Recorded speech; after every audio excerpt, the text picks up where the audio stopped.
All right, so let me start the streaming right now. So as soon as I start the streaming, we're gonna go into the process. The first thing we're gonna take, we paraphrase the application process. Basically, I know everyone understands the process of the scholarship. We talk about that. I will call on my scholars one after the other to maybe make some input on that, but we won't spend much time on that because at this point, you should have have a good understanding of how the application goes. Then we go into the scholarship experience. What that entails is that I will invite my scholars, my fellow scholars here. I will share my own experience. I will invite each of them one after the other to share their own experience too. So we take it up from there and move on. So I don't want us to spend more than 2 hours for this call, at least at most 2 hours. So let me start the streaming.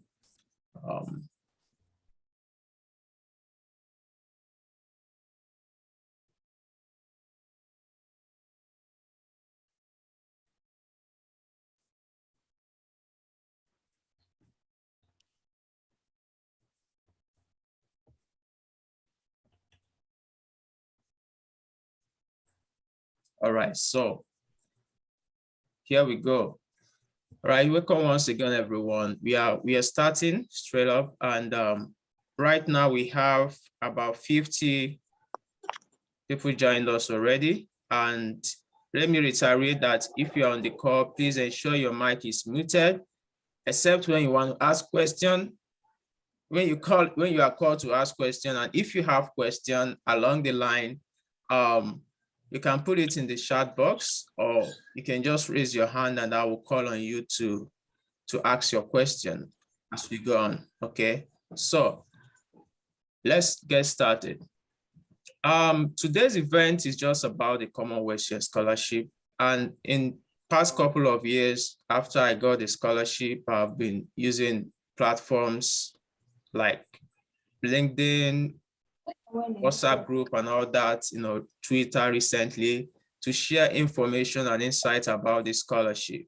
And because I benefited from it, and since then, it has been a starting point for me to explore other opportunity globally. So my name is Sunday Okafor, and I was a Commonwealth Scholar 2018. I graduated 2019 at Nottingham Trent University, where I did my master's in civil engineering, and I'm currently a PhD student at the University of Alabama here in the USA. And my pleasure to have with me here,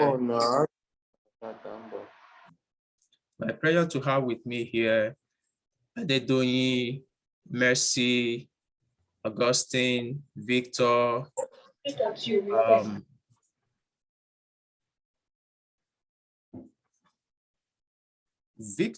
and where's and Bassi. Okay, so you guys are welcome, and they are going to share the experience, as I said, and we are going to explore every aspect of the scholarship. Now, first, as I said, we're going to start with the scholarship application process. How is this scholarship all about? Basically, the Commonwealth Scholarship is offered by the UK government. It's sponsored by the UK government in partnership with a couple of universities in the UK. So basically, everything about the scholarship has to do with United Kingdom.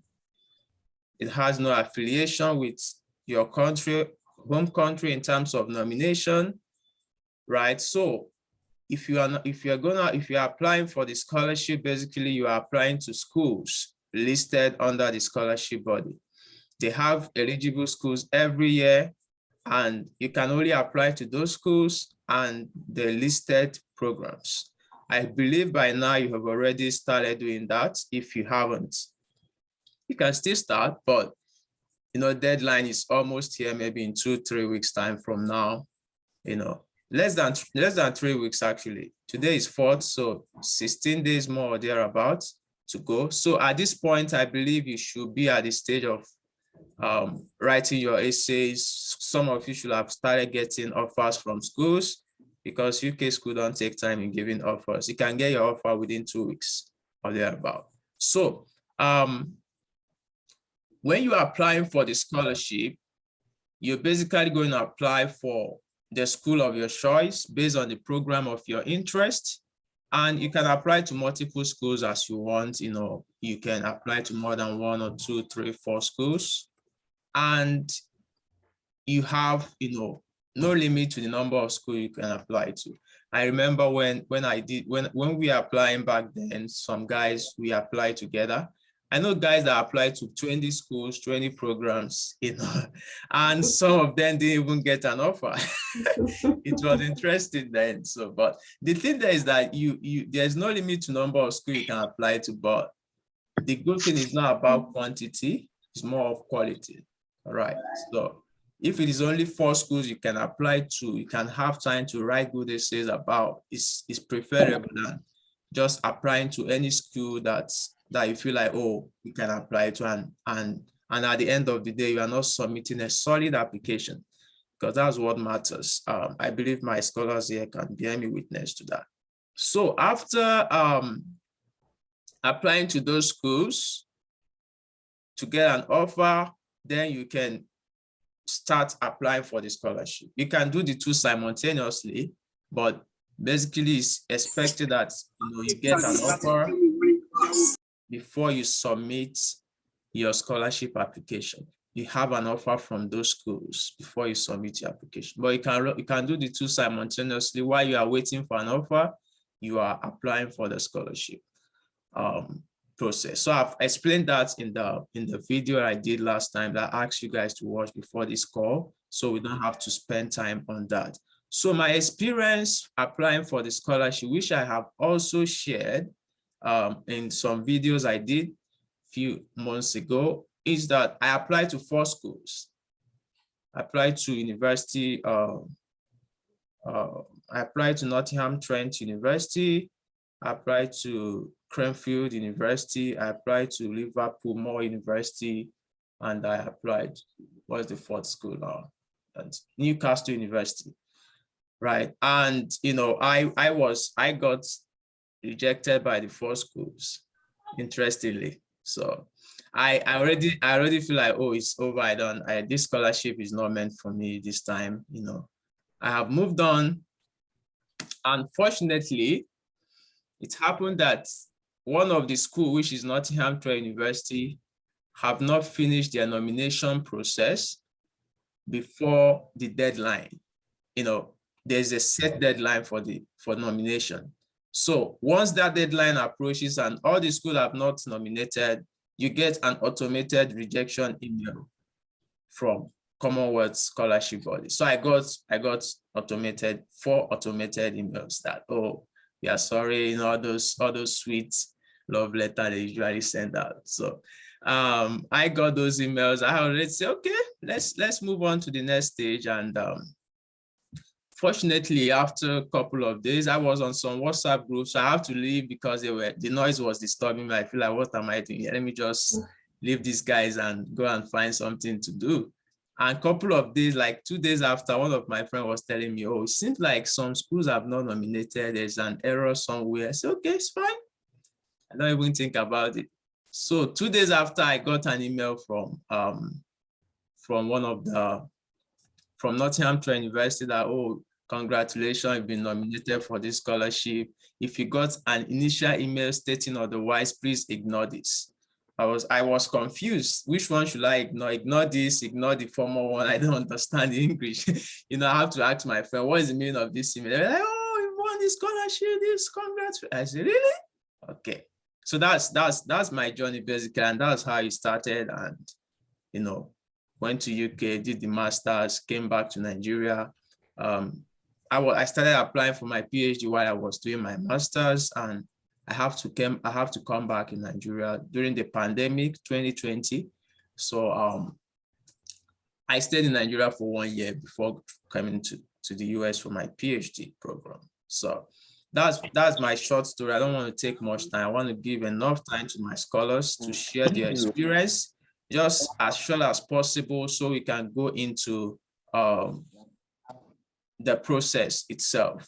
So we'll take questions. I know you guys have questions.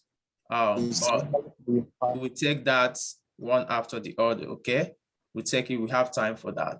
So I would like to start with Donyi. Donyi, can you share your experience with us? Thank you. Hi everyone. I hope you can all hear me. Okay, so to be very brief, early this year I joined Twitter, and then I started following people that kind of teach how to get scholarships. And well, I would say luckily for me, I was able to follow people like Aaron and Sunday.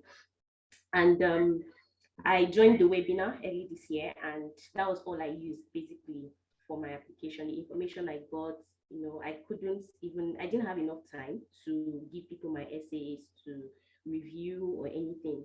So I just applied. I applied to 4 different schools. I applied to Cranfield, which I am right now. I applied to Strathclyde University, West of Scotland, and University of Bath.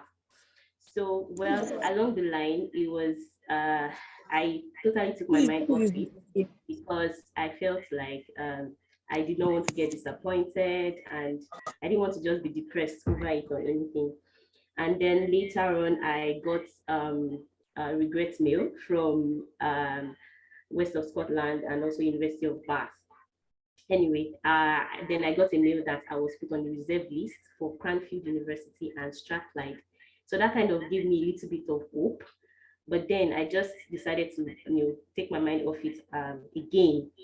And I started reading a lot of things about what a reserve list means, and if it's possible for me to still get a nomination and all of that. And then I was told that it's like 1 in 1,000 chance for you to actually get elevated or taken up to the nomination list. So that was very saddening for me. Anyway, so I just to cut the whole long story short, Strathclyde sent me a mail that I wasn't taken up to the nomination list, that they are sorry, the whole regrets mail, like Sunday said, the love letter. Okay, so Cranfield was like the last option for me. It was the last opportunity for me, and I totally did not even expect Cranfield to give me any audience, because I kept sending them mails. They were just mute all through my application. They did not send me any. Okay, all they sent me was acceptance letter that they've given me the admission and all. But concerning the Commonwealth Scholarship, they mentioned nothing.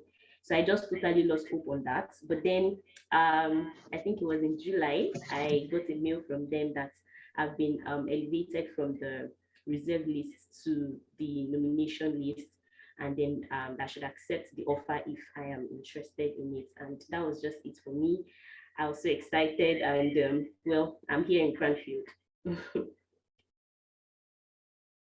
Thank you very much, Donny, for sharing your experience. I remember how excited I was the day you sent me the message that you've gotten the scholarship.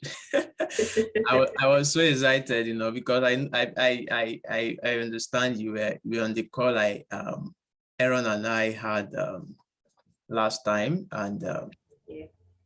fortunately, let me say that Aaron couldn't be able to join this call because he wanted to be here, but due to some engagement and all that, he couldn't join today. So that's a wonderful experience. Okay, thank you very much for sharing that. Augustine, are you here?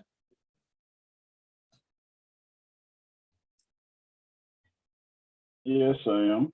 Okay, yes, I would like you to share your experience with us. Thank you. All right. Hi everyone. Well, the Commonwealth Scholarship, or let me say the Commonwealth Shared Scholarship, is an experience that will definitely at least give you a focus of what you want to do in your career, because by the time you start drafting all those essays, you actually have to think it thoroughly. And my own application process, it was quite different from that of a lot of people. I didn't just start off writing essays. Like, I took some time. I attended like 5 webinars, And then one of them was the same one you were talking about, where you and Aaron were part of. So I also networked with some Commonwealth scholars. A couple of them I had met when I started applying for the Chevening Scholarship around November.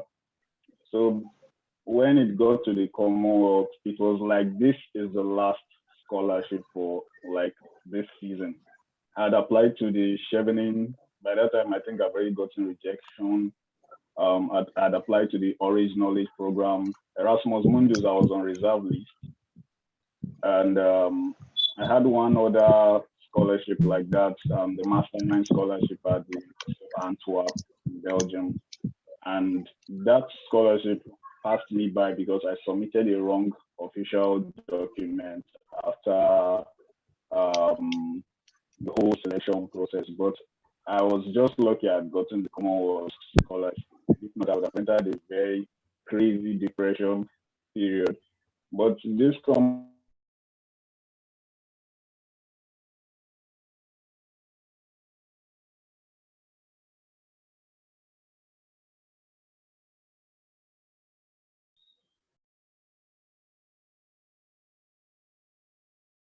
Sorry, Augustine, can you unmute yourself back? Okay, go on. Can hear you now. All right. So when the university contacted me, we had an interview. I don't know if there were a lot of candidates or those who were like probably quite fame, those postdocs. So we had to be interviewed. So when I think your audio is breaking. Is it from my side? Your audio is kind of breaking. I can't hear you very clearly. Okay, I don't know. Is it just you or is every other person go on now. hearing me? Go on now. All right, go on. All right. So we're selected for the interview process, and then after the interview process, we were told to submit references. We're not told whether we're nominated or whether we're based on the result list. So we just had to submit our references. So we got the nomination. Augustine, and the other schools. I'll have to come back. Yeah. The audio is breaking, so I don't want us to miss what you have to say. Probably I'll come back to you for you to run it up. A lot of people can't hear you. Okay, so let's come back to you on that. Victor, if you are here, please, in few minutes, at least at most 5 minutes, can you share your experience with us so we can dive into other stuff? Thank you. Victor? Okay, if Victor is not on now, I will call on Mercy. Mercy, please go on. Can you share your experience with us? Unmute yourself and go on. Hi, everyone. I hope everybody can hear me. Yes, yeah. Can hear you very clear. Okay, thank you. So my experience, though, while I was preparing for the Commonwealth Shared Scholarship, although I never had in mind that I was going to apply to Commonwealth Shared, I was pursuing US and all. So I happened to apply to Commonwealth Shared Scholarship, and I just applied to 3 schools. My criteria for selection was that, okay, the course I was interested in doing, I was interested in biotech or molecular biology. So I happened to apply to University of the West of Scotland, University of Bath, and University of Chester. So I applied to those 3 schools, got admission, but it was only University of the West of Scotland that nominated me for the scholarship. Yeah, it was funny though, because during the application process, although I did not attend any webinar for Commonwealth Shared Scholarship, I actually used my knowledge from other webinars that I've attended on scholarship applications and all to write my essays. Watched Victor's video on YouTube too, which helped me during my essay writing. So I spent so much time writing my essays. Like, I was so intentional about about winning the scholarship. So I spent so much time writing the essays. I'll go back. There was no time to give it out to review. So like I had to use some other tools like Grammarly and all to make sure that the essay was, intact, was very strong, and I had to put in some strong points. So like when I was applying, I was not trying to be humble. I was not trying to, so like I sold out myself and, put it out there that I'm getting this thing once, because it was actually my first time of applying. So I was so intentional about getting the scholarship. So I spent so much time writing the essays and reviewing, going back to check, going back to review. And the funniest part of it was that when I was writing the essays, as I was going back, like I was seeing some things I need to change. I was seeing some errors. So I was just going on, checking, repeat checking and checking and checking till I knew it was at least perfect enough for the scholarship application. So I submitted my application to the schools first. Then while I was waiting for the admission, for the nomination and all, I started my application for Commonwealth Scholarship.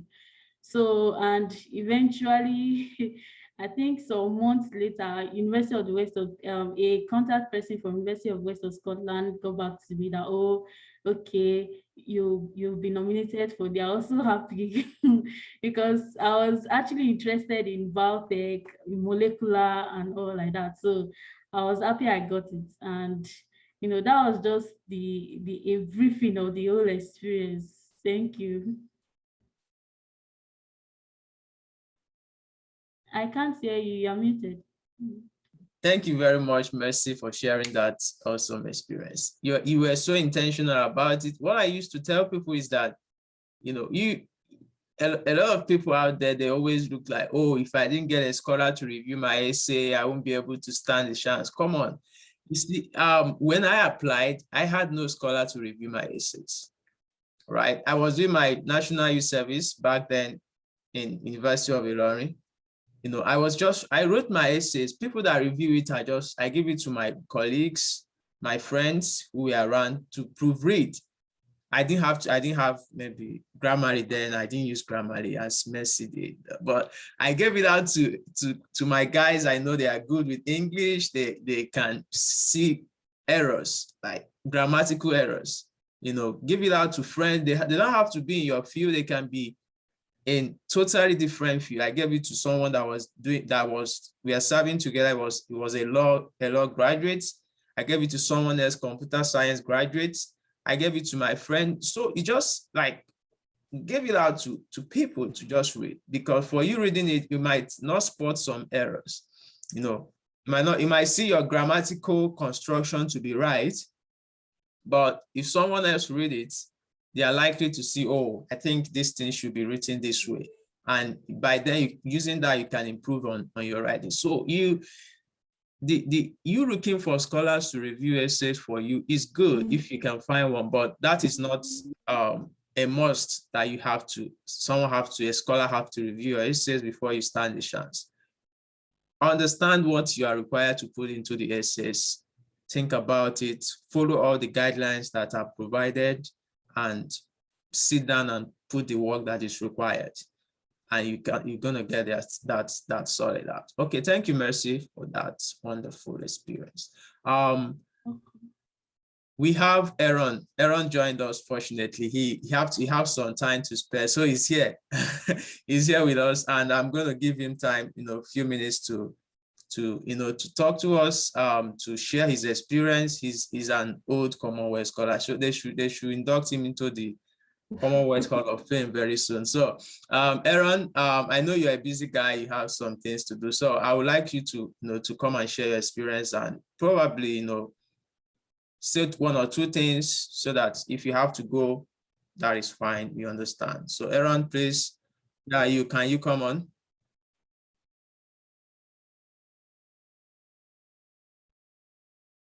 Aaron, Alariwo of Scholarship Land. You are not here. Okay, let me call on Victor. Victor, can you share your experience with us very quickly in a few minutes? Thank you. Thank you very much, Sunday. I don't know if people can hear me. Yes, we can hear you very clearly. Oh, that's wonderful. I'm actually a Commonwealth alumni. I wouldn't say I'm a scholar. I think I'm an alumni now. I got my scholarship in 2020, just before the current scholars, before that's our set was before the current people that are in now. So I don't know, part of my experiences that will be most important for people to hear. I think, let me just talk about my application years. I applied for Commonwealth Scholarship twice. I did it for the first year. I got it in 2020, but I tried in 2019 and I couldn't get it. My experience that year, you know, sometimes when you do scholarship applications on your own, if you don't come to things like this, maybe you come to where other people that are trying the same thing like yourself, you might not know some secrets, or maybe some little things might make you to fail. So initially, my first application, I just applied to one scholarship, like under Commonwealth Shared. I just did one application. I thought that was the best, you know, making multiple application is going to disqualify you or something. I didn't know that. So when I heard that some people applied to, I had a friend that applied to 20 on that Commonwealth Shared. I said, like, seriously, is this possible? So I decided that the next year, any course, I'm going to go through all the nominated courses. Anyone that is available, I'm going to apply. As long as I have my laptop, I have my internet, I'm going to apply to as much as possible. And I did it the following year, and I got lucky. A school nominated me. So that was one of the things I feel some people might not really know from the onset. You might think applying to one means you are loyal to the school, or I don't know, you know, there could be several interpretations to that. So it's good you apply to as much as you can. To the best of my knowledge, the rules have not changed. Then again, in the course of you know, getting after writing your essays, I think just as Sunday said, you mustn't get a Commonwealth scholar to review your essay. Anybody can review your essay. Even your family member, your sister, if you know that the person is good with writing, the person can review your essay. Yeah, it could be anybody, your friend, your classmates, anybody at all. In fact, even someone that you're even better with in English, you can give the person your essay to read through, because when you write something, for you to detect an error in it is difficult. So you need someone else to look at it and see what you are not seeing, probably because you are reading what's in your mind, not what's on the paper. So you can get someone to review your essay. Again, you can write, and when you don't get people to review your essay, still write. It doesn't mean you shouldn't write.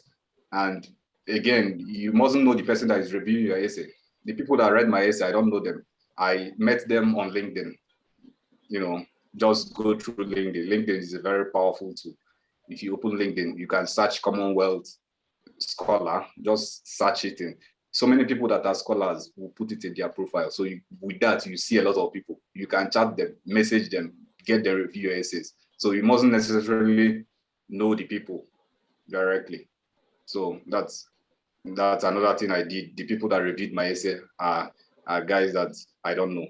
And again, okay, if you are doing this, you have to be careful, because some people, you have to really check the person's profile. Maybe if you are sending your essay to someone, you go through people's profile, you can see whether the person is actually a scholar. It's not just anybody. You just see, maybe even if it's not Commonwealth scholar, it could be a scholar in another scholarship, or maybe a student in one university, maybe in US, UK, someone you looks legit to you, so that you don't send your essays to people that are going to take your essays and submit it elsewhere. So that's just to add to that. Then again, I think, okay, let me just stop there for now. When I think about other things, or maybe let me allow other scholars to mention some things they experience in their own time. Thank you very much, Victor, for that, for sharing that experience. It's very important. It's very important that You also, when you are sending out your essays online, someone you don't know, should also be careful who you send your essays to, so they don't sell your essay to people and you find out that 10 people wrote the same essay for Commonwealth, and when they are reviewing it, they feel, oh, these guys are not serious, and because of someone else negligence or something, you lose your chance of getting a scholarship. So don't just send essay to everybody. You understand? Be careful how you send your documents out to people to review. All right. Okay, thank you. We have Aaron now in the room. Aaron is here with us, and I would like to give him the time to to share his experience. He's the most senior scholar in the room here, so his experience matters. There's the old wine if you know that adage. So Aaron, it's a pleasure to have you join us. Thank you very much. I'd like to hear from you. The floor is yours now. Hi guys, can everyone hear me? Very clear. Okay, thanks Sunday for giving me the privilege to be here. Hi guys, to everyone who joined and to other scholars who are here and to everyone who is working towards the application. I don't know where I should start from, but I'll just freestyle and hoping that somehow it works. I applied for my scholarship in 2016, and I was fortunate to be awarded the scholarship that year, and mine was tenable in Leeds Beckett University, and I studied Masters in Public Health Promotion. I guess at the time when I was applying, for me, I had just a friend who was kind of helping me towards the process, and it was just a case of that friend applying together with me. For me at the time, I applied just to 4 schools, partly because I had the struggle of taking IELTS because the amount was a bit expensive at the time, and I applied to 4 schools that were happy with me just providing my WIEC. Some of them just had a phone call with me just to confirm I could, speak and understand English over the phone, and they were happy to give me an unconditional offer. And it's Beckett at the end, at the very end. Somehow it was just kind of a twist of fate that I was going to get there when their agent in Nigeria called me to say, have a conditional offer. Have you taken your IELTS? And at the time I was preparing to take IELTS, so I just kind of speed up the process. I got my IELTS and I sent it over to the school through the agent. Fortunately for me, that was the only school that gave me the scholarship. I guess probably most of the scholars would have said this, or it's something that people who are on the call would have known already, that the best tip in applying for the shared scholarship, or the privilege it gives you, is that you have the opportunity to apply to 1,001 schools. So you can apply to 10, 15, 20 schools as much as possible. And I tell people, for instance, I'm a public health practitioner, and I'd always wanted to do public health. So you might want to apply for public health, for instance, but probably your other schools are offering global health or international health rather than public health. So that is also something to look at. Or you want to do, for instance, MS in finance, and there are just little variations to some of these things that's offered in the school. Sometimes when you go and look through the modules offered by these different schools, they are probably the same thing. It's just the title of the course. It's sort of different. So that's another thing to look out for in terms of tips if you want to apply, because some people say, oh, I want to apply to public health.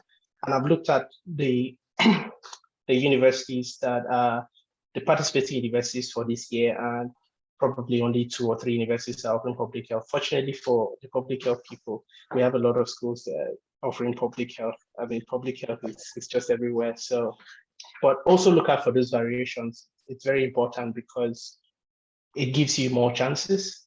And if you have the opportunity to take IELTS, please, it's very important you do, because again, it improves your chances. I understand things are very difficult, and IELTS is way above the roof now, and it's really difficult for some people. So also explore the chances of securing waivers, because a lot of UK universities in the COVID time did waivers, and all of that. So that also happened. So I guess at the time for me, I wasn't so informed in exploring a lot of this opportunity. It was just in hindsight now, looking back, and I'm like, how on earth did I just apply to 4 schools? I could have applied to 10, 15. If Leeds Becker didn't give me that scholarship in 2016, probably I'll still be somewhere in Nasarawa State now.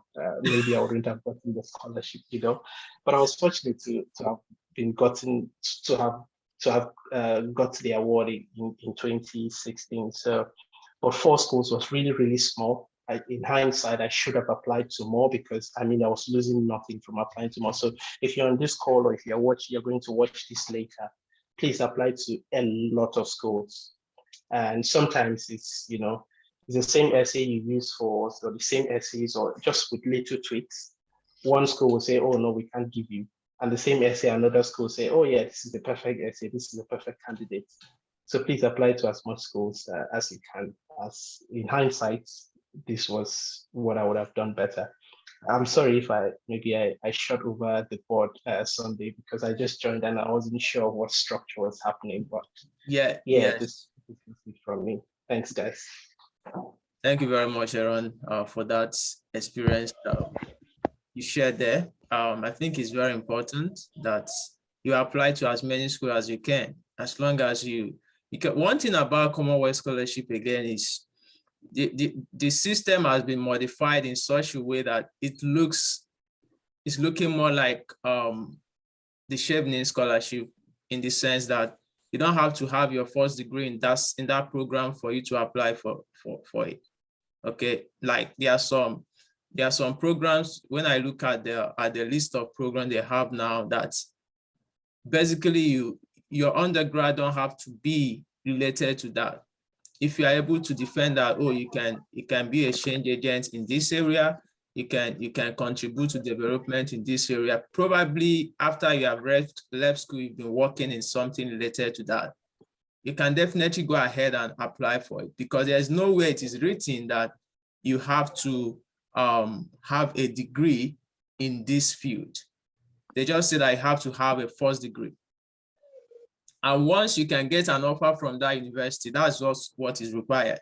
So for Commonwealth Share Scholarship, yours is just to write an essay that can convince them that you should be awarded this scholarship, right? So getting an offer from the school, that means the school certified that, oh, you are eligible to study this program. So then writing the essay is now what you need to do to get the scholarship. So Aaron, thank you for that experience shared there. I would like to call on Bercy. Bercy, are you there? Can you share your experience before we move on? After Bercy, we will take question and answer. And while we'll be taking question and answer, I'll put up an email address. If you have your essay completed, I wanted to do this while we're on the call, so I have to receive tons of essays, which we are not going to review. So if you have your essays completed, get it ready. At least 2. I might not get to it, but the first maybe 2 or 3 I receive, I'll open it up here for all the scholars to make contribution to it, right? And based on that, other people can take corrections and make improvements where necessary on their own essays. Okay. Over to you, Bercy. You have the floor. Thank you. Good afternoon. Yeah, good afternoon. You can hear me, right? Yes. Oh, great. So my experience started, I think, late 2020 when I applied for Chevening Scholarship, and I wasn't able to scale through after the interview stage. I was able to make it to the interview stage. So as Aaron gave an insight, I was able to use those essays for my Commonwealth Scholarship application. So while it was looking like I wasn't going to get it for Chevening, I was able to get it for Commonwealth. So I was able to tweak some little things because the Commonwealth essays are like 11 in total. So that was like a huge strain, seeing the deadline, because I never thought I would apply for that. I was just focused on Chevening. So my senior colleague who studied in the UK under the Commonwealth Shared Scholarship was like, "Oh, Achubong, why are you not applying for the Commonwealth Shared Scholarship? What if you don't get Chevney?" So that's when it dawned on me, and I was like 2 weeks to my Chevney interview. So I started drafting the essays, then I sent it to him to review. And I saw that, yeah, I was able to use those essays. So I sent some things at some point to Aaron because it was seeming too much for me. So like he could maybe structure it more. So that really helped me to like, put it there, put it forward, and submit it. And yeah, here I am in the UK for my master's in public health at the third best school for public health in the UK. So another thing I know that people are scared of is like applying to many schools, because there's this school of thought that is like quality. There's this school of thought that is like quantity and quality can go hand in hand. So whatever flows for you, you do that. But the best option is keep your options open.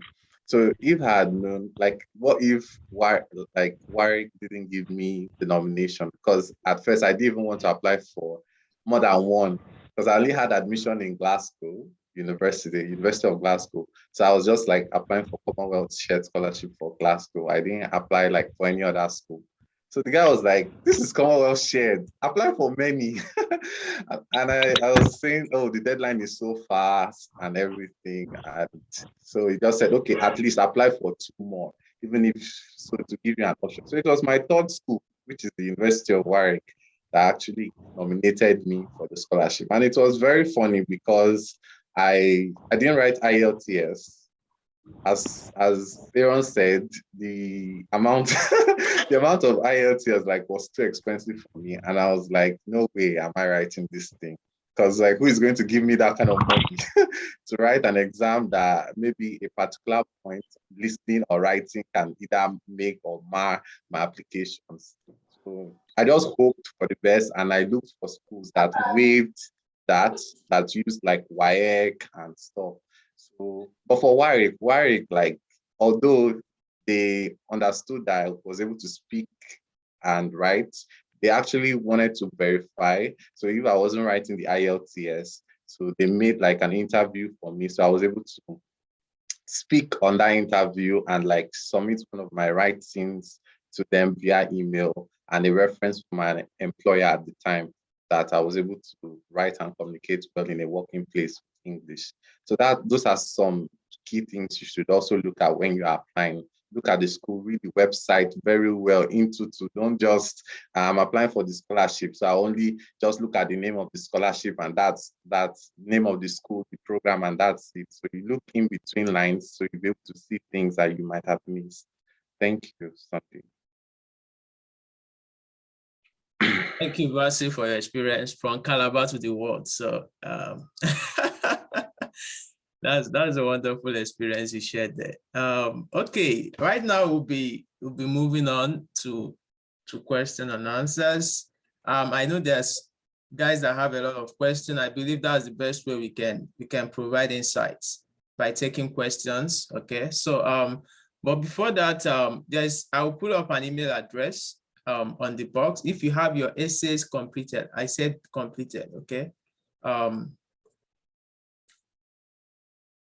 Everyone, okay, so let me pull up the email address, okafor.sc@gmail.com. So here is oh, sorry, that email address is not correct. Let me retype it.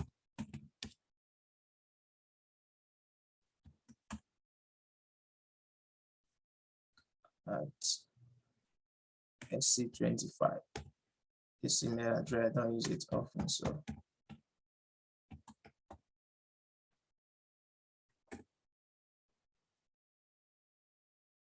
So I'll put up the email address there. If you get that, just send. If you have your essays completed, don't put your name on the essay. Don't put your name on the essay. Just send it as workshop template or workshop sample or something like that, just put it up. I'm not interested in knowing who have that essay. So once I get the first few ones, if it's completed, then we can go through it as we go on. All right. So we'll be taking question and answer. If you have your question, you can raise up your hand. If you put it in the comment box, probably we'll get there. But I'll prefer if you can ask your question instead of typing it. Okay, so we can interact better and make it as straight to the point as possible, so we can have a smooth understanding of what you're asking. Okay. I will start with Daniel. Daniel, please go on with your question. Okay. Please, can you hear me? Yes. Okay, I'm audible enough. Okay. Good afternoon. Thank you for this privilege. So actually, you guys have been mentioning different fields, and for me, I'm an agricultural sciences student. So if I would further my master's in that field, I just want to ask: are there no provisions for agricultural students in this Commonwealth Shared Scholarship?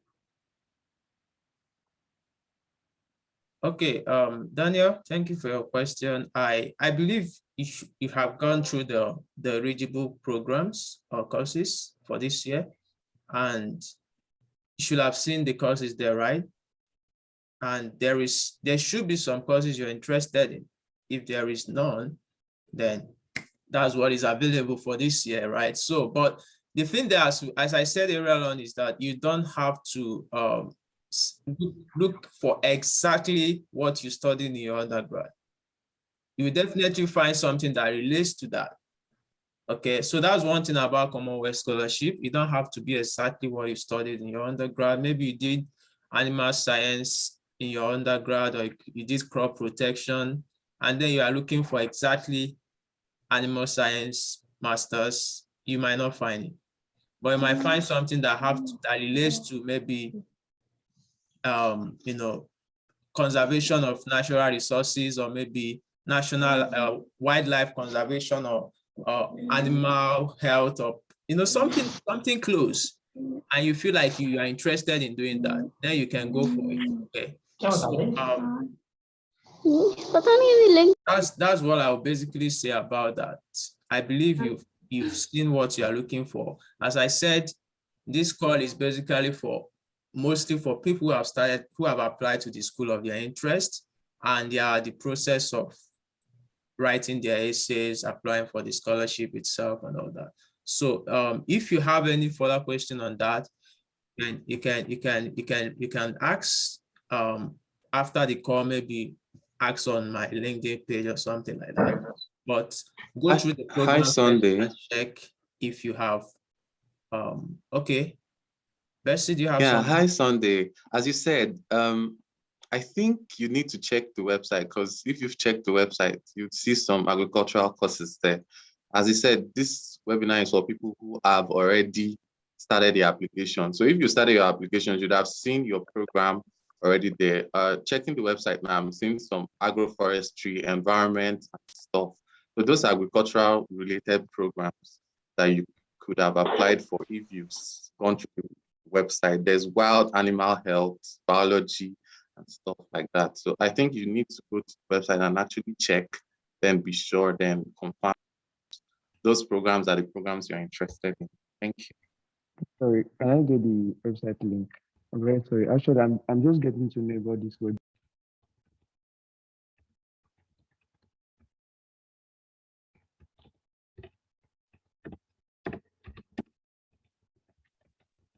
Hello, sir. I have a question.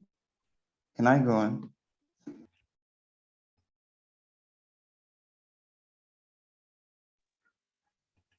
Hello, good afternoon. Mr. Sunday, please unmute yourself. If your question is related to the application process, you've started your application, that's people that want to take their question. If you have not, you are yet to start your application, you don't have any idea about what to do, you've not even checked the website, please go and do that first, okay? Now, I will call on Ifeoluwa. Ifeoluwa, can you unmute yourself? Ifeoluwa Rachel. Put yourself and ask your question. Good afternoon. Yeah, can you speak up? Good afternoon. Okay, go on. Yeah, my question is, when I checked the website, I saw that I was able to apply to 4 schools for the scholarship. So my question is, you said we have to apply to the school before applying for the scholarship. Am I to apply to the 4 schools before applying for the scholarship, or what am I supposed to do? I don't know. Can you hear me? Yes, I got your question. I will call on Doni. Doni, can you please answer that? Thank you. Okay. Hi, Ifeanyi. So you can you can do it anyhow you want to do it. Actually, you can apply simultaneously as you're writing your essay, and maybe after completing your essay, you could then go for your the school application. For me, for example, I had a very limited time, so I made sure I completed the Commonwealth Scholarship first, application first, before going for the school application, because I felt like the Commonwealth required more time, to complete because of the 11 essays before going for the school application. So however it works for you, however you want to do it. But you should know now, you should know by now that for every school application you submit, you are supposed to submit 1 Commonwealth Scholarship application, meaning that if you're going to apply to 4 different schools, you're going to submit 4 different Commonwealth Scholarship against those schools. I don't know if that is clear. Yeah, I get. Thank you. Okay. You're welcome. Can I add to that? Am I audible now? Yes, go on, Augustine. Go on. You can make your point. Well, admission in the UK is not so much of an issue. I can tell you that the major thing that will take your time is this Commonwealth essay. I applied to 10 schools and I did all these applications in one night. I started around maybe 10 p.m. and I did one. I applied to all schools in one night. So that depends on how intentional you are about it.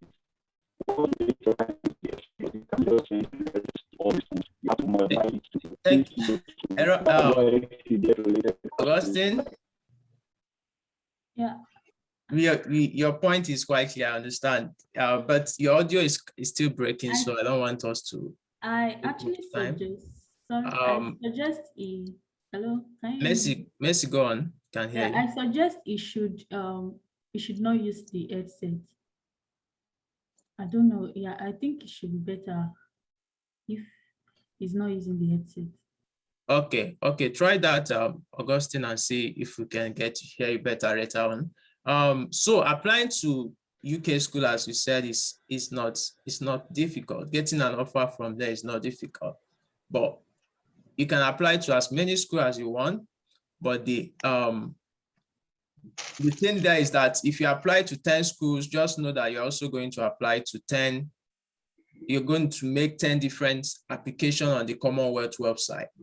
All right. So I've made a video on that, on how you can do that. So you can check those 2 videos I did on that. So quickly, let's take the questions. I will call on Michael. Michael, can you ask your question, or mute yourself and ask your question? All right. Good afternoon, all. Okay. My question, I have about 2 or 3 questions, but I'm just going to go straight to the point. Number 1, I wanted to find out if there are some UK schools that, give preference to individuals from a particular country. Like, for instance, I discovered that Bangor University, they specified, if you go to their page, you will see that they specify that they are interested in people from Kenya and I think one other country like that. Now, in that kind of situation, should someone still go ahead and apply? Or should you just, if you are not, since I'm not from Kenya, should I still go on and apply to the school or just forget about it? Now, the second question is, I want to know if there's a special preference, a kind of giving to first class students. For instance, they say 2-1 first class, whether they are going to give preference to first class students over the 2-1 students. Now, I applied to the third one, rather. I applied to some schools, though some have given me conditional admission. But I discovered that while I applied to Newcastle University, I got a conditional offer. But then during the application, they asked if my first language is English. I responded yes. So, and that was it. And I think I uploaded my WAEC results along the line. But they still requested for IELTS, and I think one other is a program with the school before I go on. So what do you think I should do in this kind of situation? Thank you.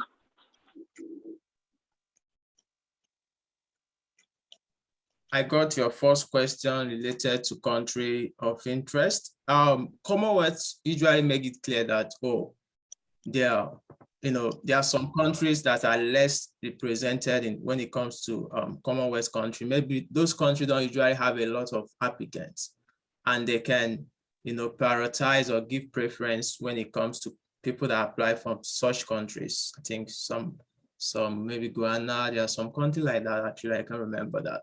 But in terms of the school as you are talking about, I don't think there is any restriction for you to apply into the scholarship. The school will give, what they are after is to give you an offer.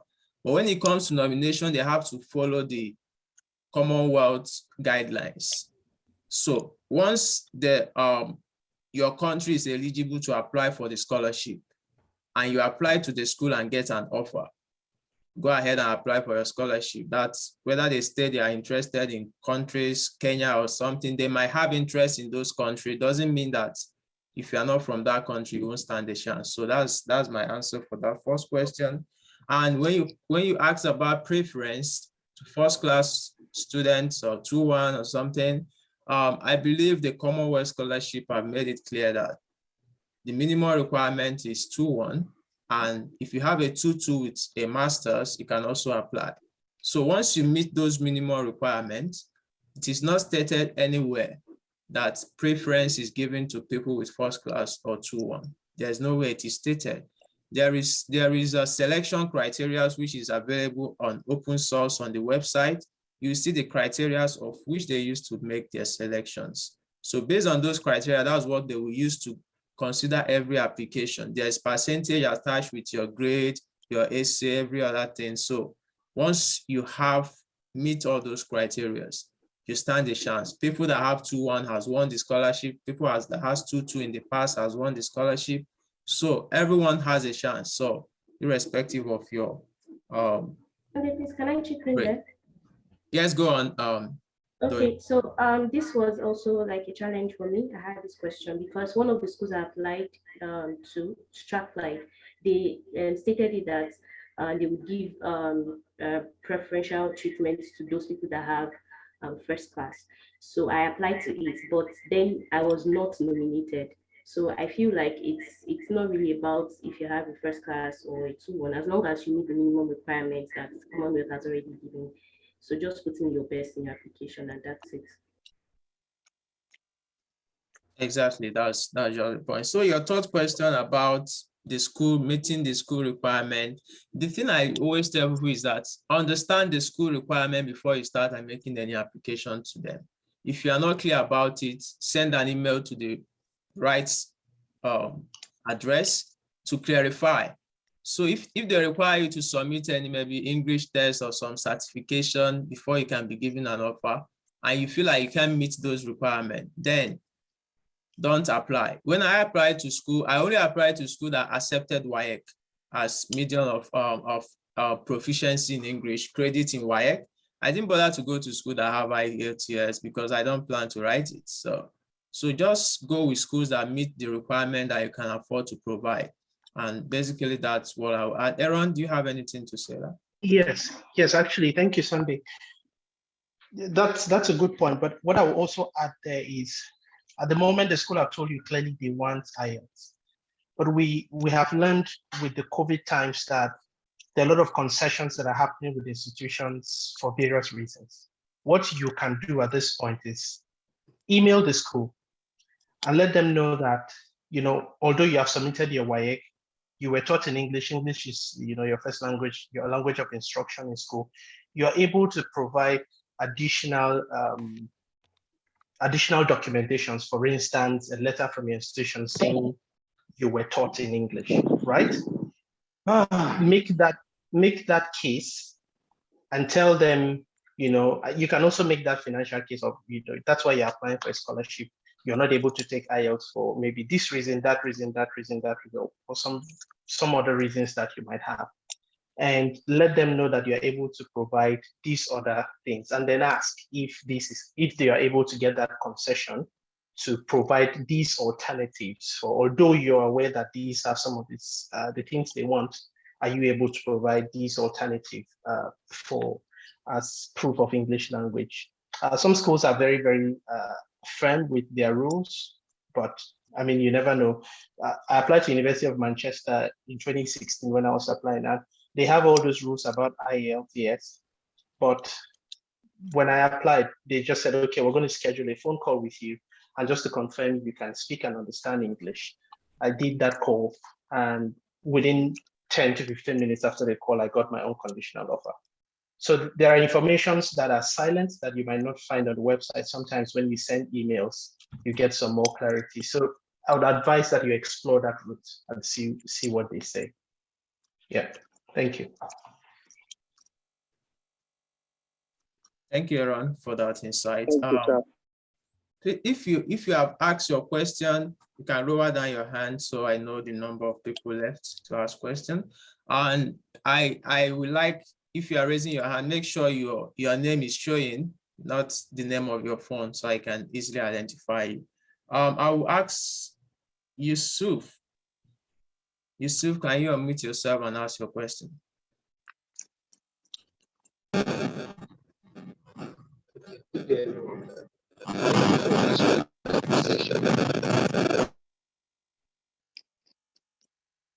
Okay, I'll come back to you, Yusuf, if you're not clear. I will call on Safia. Safia, can you ask your question? Sophia. Okay, thank you. Safia, right? Safia? Yeah, can you hear me? Yeah, go on, you can say. Yeah, my question is, I try applying to a school, but they're asking for application fee. Like, do they close application fee for some to apply to the school directly? Okay, is that your question? Yeah, that's my question. Okay, I know there are some schools that ask for application fee, right? It's not much, but a couple of schools in the UK ask for that. So if they're asking for application fee, yes, that is, you have to pay for it. If you think you don't want to pay for it, then go for other schools that don't have that. The schools I apply to, or you can also maybe send them an email, explain your condition that you can afford to pay for that. And most times they waive it, all right? So it's not cast in stone, but if you feel like you can't pay for it, send an email, and if they don't want to waive it for you, then maybe you look for another school that doesn't require that. All right. Does that answer your question? Yeah, it does. All right. Thank you. Welcome. Orabushe, Sandra, can you go on and ask your question? Orabushe, Sandra? Yeah, I'm here. Okay. I'm here. Good afternoon, everybody. Please, my question, please don't get offended because you already stated it that it's only for those that are already in the process. I am not in the process, but I just want to ask a few questions. Sorry, I'm so sorry, but please just go on with your question. I don't know about this thing. Okay, all right, thank you.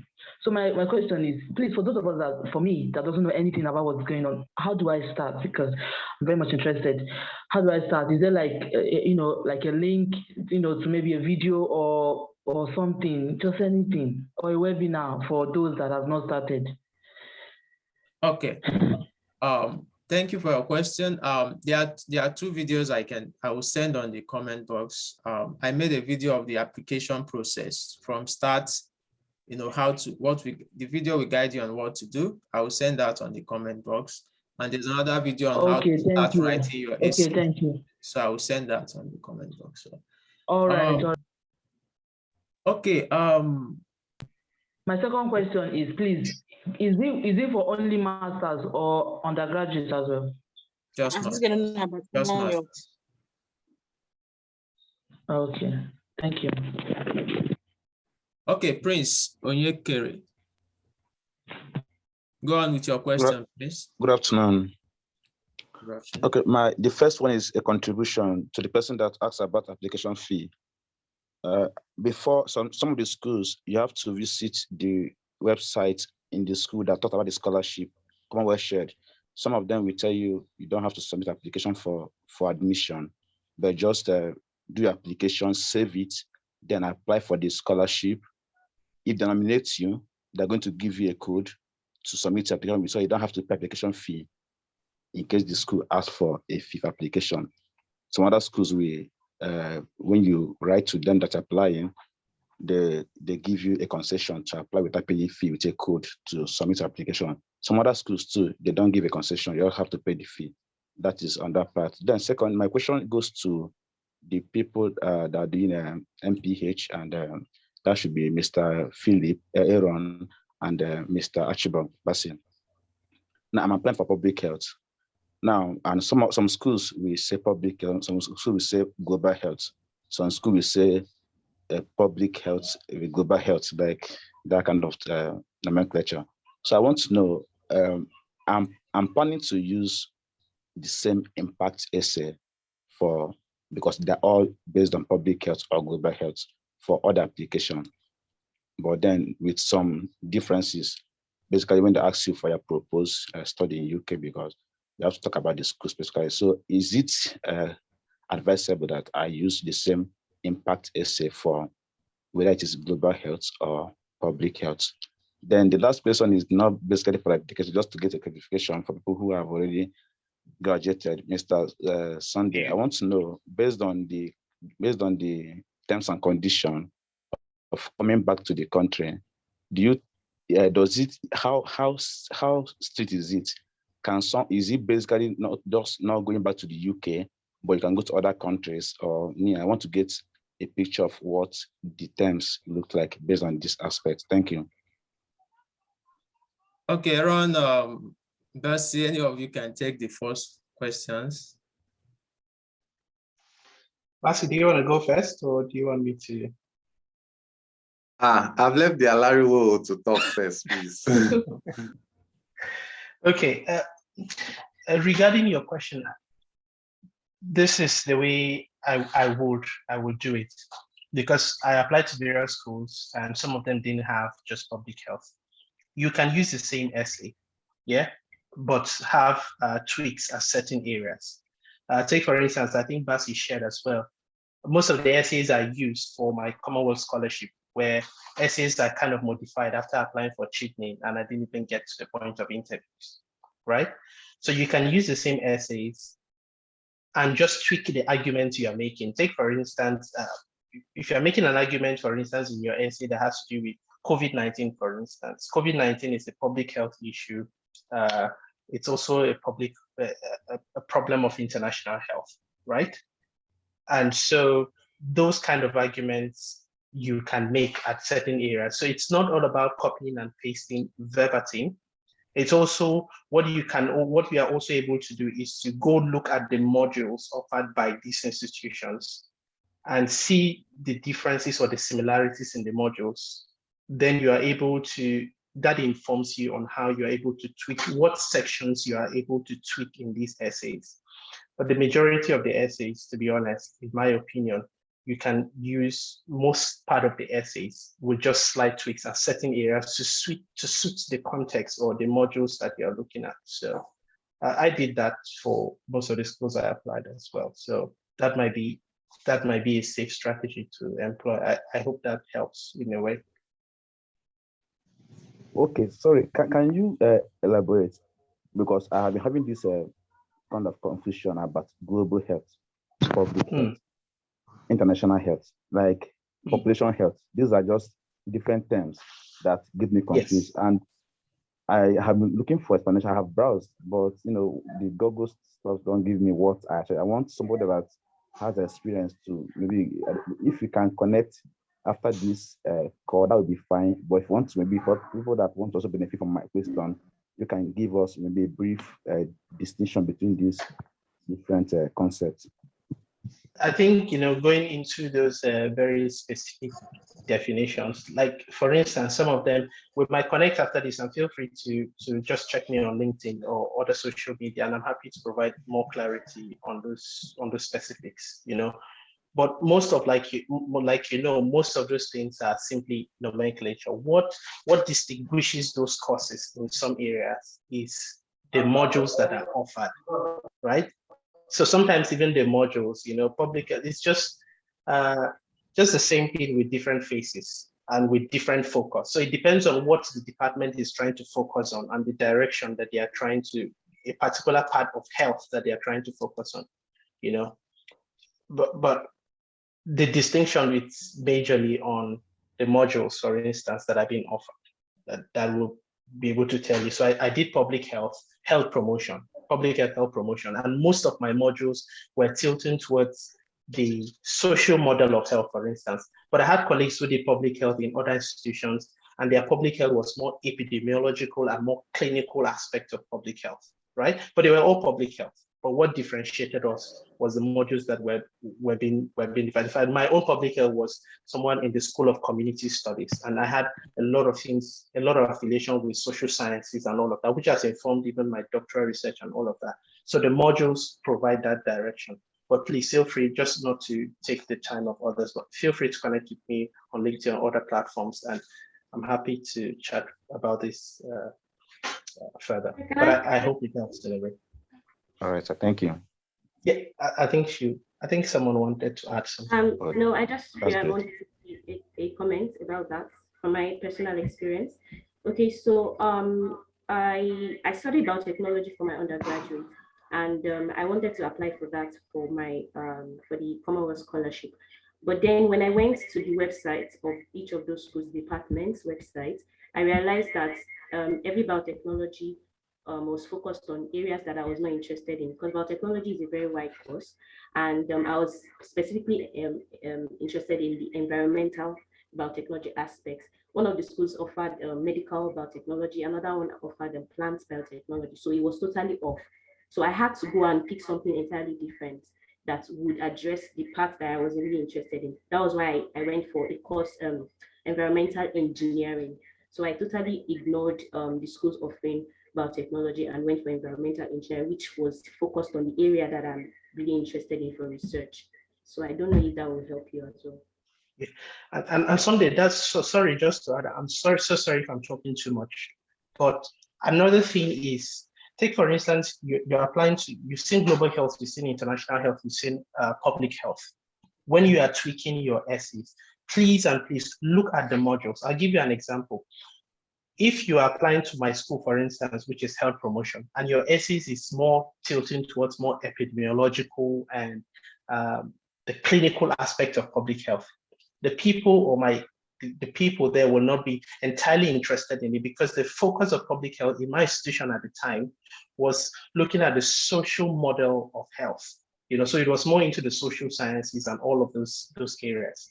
So yes, it is public health, but if your essays are not speaking to what the modules are saying, you are likely to, your essays will be beautiful, but you're likely not to be, to make a strong case. So that's why it's very important to look at the modules. Do not assume because it's global health and then you just go and be singing the talk about HIV/AIDS and COVID-19. They might not be entirely interested in it, or they might be interested in it, but the aspects that you are trying to focus on, maybe you're talking about the lab and testing and all of that, and they're looking at the more, the social impact of COVID-19, for instance, and all of that thing. So please look at the modules when you are tweaking your essays, and be sure to understand what modules are offered in those institutions. So just, the argument you can make in your essays. It's very, very important, very, very important. Please don't just write, look at the modules. That's the first place to go. Thank you.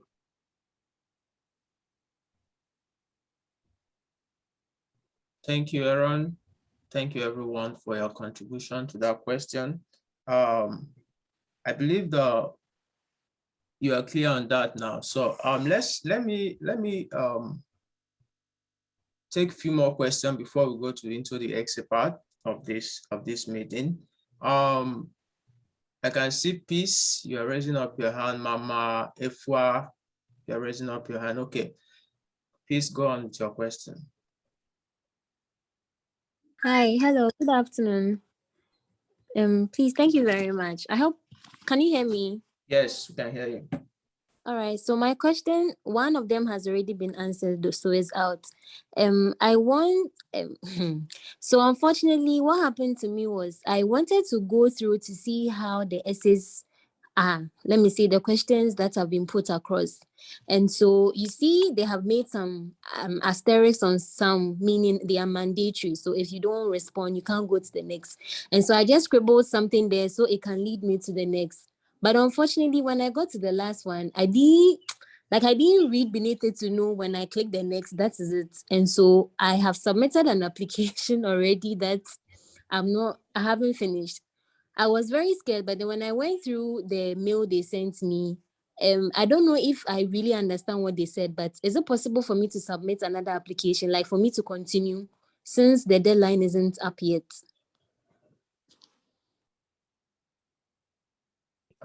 If I get your question right, you mistakenly submitted application where you have not completed it. Yes. Well, from my, own perspective, I don't know if other scholars might have a different opinion. I think you can submit another application, probably with another email. I don't know, but if it's the same email address to the same school, I don't know how possible that is. But if you need to create another account entirely, probably that can work. But don't you have something to say? Go on. So you can actually submit another application. If you want to make any kind of correction, you start all over again and input all your essays and submit it to override the first one that you submitted. So the first one you submitted will be ignored, and the one that will be considered will be your last application, or the most recent application that you submit. So you can submit, for me, I submitted more than 5 times for some of the applications I made, and they will consider the last one that you submitted as the valid one. So of course you can submit another application. Oh, that's all right. That's very great. much. That's great. Okay. Yeah, I have a contribution to make to that, Sunday. Okay, Victor. Yeah, she is talking about she has applied to a school and a course, and she wants to redo that. Am I right? I think that's what she's asking. Yeah, in my opinion, I think Commonwealth allows you to share, it allows you to apply to so many courses, but it doesn't mean that they want you to apply to one course in one school for several times. They mean you can apply to, maybe you come to this school, apply to this course, go to another school, or maybe you come to the same school, apply to 2 courses. I think that works fine. But when you've applied for a course and you want to do that same course in that same school again, I think it's more prudent to just create another account. Gmails are very simple to set up, so that, because some schools might get pissed off, maybe it's an individual seeing multiple applications coming from the same person, from the same account for one course. The person might be pissed off. You get, maybe some schools might allow you to slide, but maybe someone there, he will see that the candidate is unserious. How can you apply to the same course, the same university for 5 times? That is my own, contribution. Can I add to that? Yes, go on. I hope I'm audible now. Yes. No, you're still not audible. I'm sorry. You're still breaking a bit. I don't know what's going on, Austin. Maybe. All right. Are you sure you're in the UK, Augustine? I don't know. I don't know whether this is UK or BUK now. Okay, don't worry. Maybe it's village people. It's village people. It's village people. We know how it works. Okay. Donyi, I would like Donyi to don't you have experience of making multiple applications to the Yes. same course? I would like to address that properly to clarify. Okay. Yes. Okay. So I think the question she was asking is application on the CSC portal itself. That is the Commonwealth scholarship application, not the school application. So for the Commonwealth application, from my own experience, I submitted the first. Okay, my first application was for University of Bath. So I submitted an application after I completed all of the essays. I then realized that I had to make some correction in some of my essays. So I went back to the portal, logged in with my credentials, and then I was able to start another application. So the way it is that if you should start another application under the same, because when you're starting your application, you're going to have like where you input the school name and all of those details. So automatically, if you're using the same school name and all those the same credentials, the same course, that application you submit would override the first one that you submit. So they are not going to consider the first one that you submitted. So it's not going to look like you submitting multiple applications for the same course or for the same school and all of that. So that's what I'm trying to say. Okay. I don't know if that makes sense. That makes it clear. I think Augustine has also reiterate on that. Like once you reapply, it annuls the first one. So that is straightforward there. I'll take two more questions before we move on to the essay part. Peace, Thank be you. raising up your hand. Okay. Can you go on and ask your question now? Yeah, okay. First of all, I want to say thank you for this opportunity. I'm looking forward to study sustainable cities and communities. And I've started the whole process, and I want to know how important is this volunteer jobs, work experience, and publications and articles when applying? I want to know how important they are. Thank you. All right, Peace. Let me test Augustine mic now, whether it's working.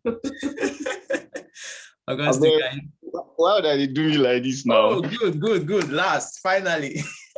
Okay, can you answer that question now? Please, okay, you were talking about work experience and how they contribute, right? Well, work experience, volunteer jobs, and publications. Yeah, I think there's even a section where you have to put in all these details, so they are very, very important. And somebody asked, like, do these people give preference to people who are first class over people who have 2-1? I would tell you of a fact that if you have the same publication, the same work experience, and a similar volunteering experience with somebody of a higher academic performance in undergraduate studies, they will take him over you. That's just the truth. So that's why all these things, they contribute a lot to volunteering. And if you have publications, that's an advantage. It doesn't have to be in a very reputable journal. And when you talk about volunteering experience, it doesn't have to be that you have to volunteer with an NGO. Volunteering even right from like your undergrad, like you volunteered maybe with one master's student who was carrying out his research. All those things, they contribute as volunteering experience. Even your NYSC is still part of volunteering experience. So as you're a Nigerian, you already have a volunteering experience. So you just find a way to tweak it to fit your development impact statement. So your volunteering should relate to the programs you are applying to. Okay. To add to that briefly, when it comes to volunteering, some people see this as a very big word, but volunteering can be as simple as whatever you can think of. Probably in your local community, you gather some children together, you are teaching them the importance of going to school, educating them, or it can be something you think is very simple. Maybe they are not going to consider it, but those are what they are looking for. Local impacts, no matter how small it is. Maybe there is a World Health Day, you just sensitize people, you bring your friends together, you guys went out to share tracts, to talk to people about health and anything as simple as that. It can be one day event that counts also. So don't take out anything, no matter how small it is. I remember while applying back then, every little thing I did while I was in school during my NYSC, everything I did, I have to, highlight it there. It depends on how you package it at the end of the day. So that matters. So publication, I had no publication when I applied, nothing. I didn't feel anything in that session. So if you have, fine. If you don't have, that shouldn't stop you from applying. Right. So yeah, Sunday, I want to add to the volunteering part just yes, quickly. go on, make it brief, Victor. Yeah, I just want to give an example of the kind of things I did, because you mustn't go for the big things, maybe go to the NGOs. The thing I was doing when I was, I was serving, I found out there is a school close by. I studied engineering, so I'm very good with mathematics.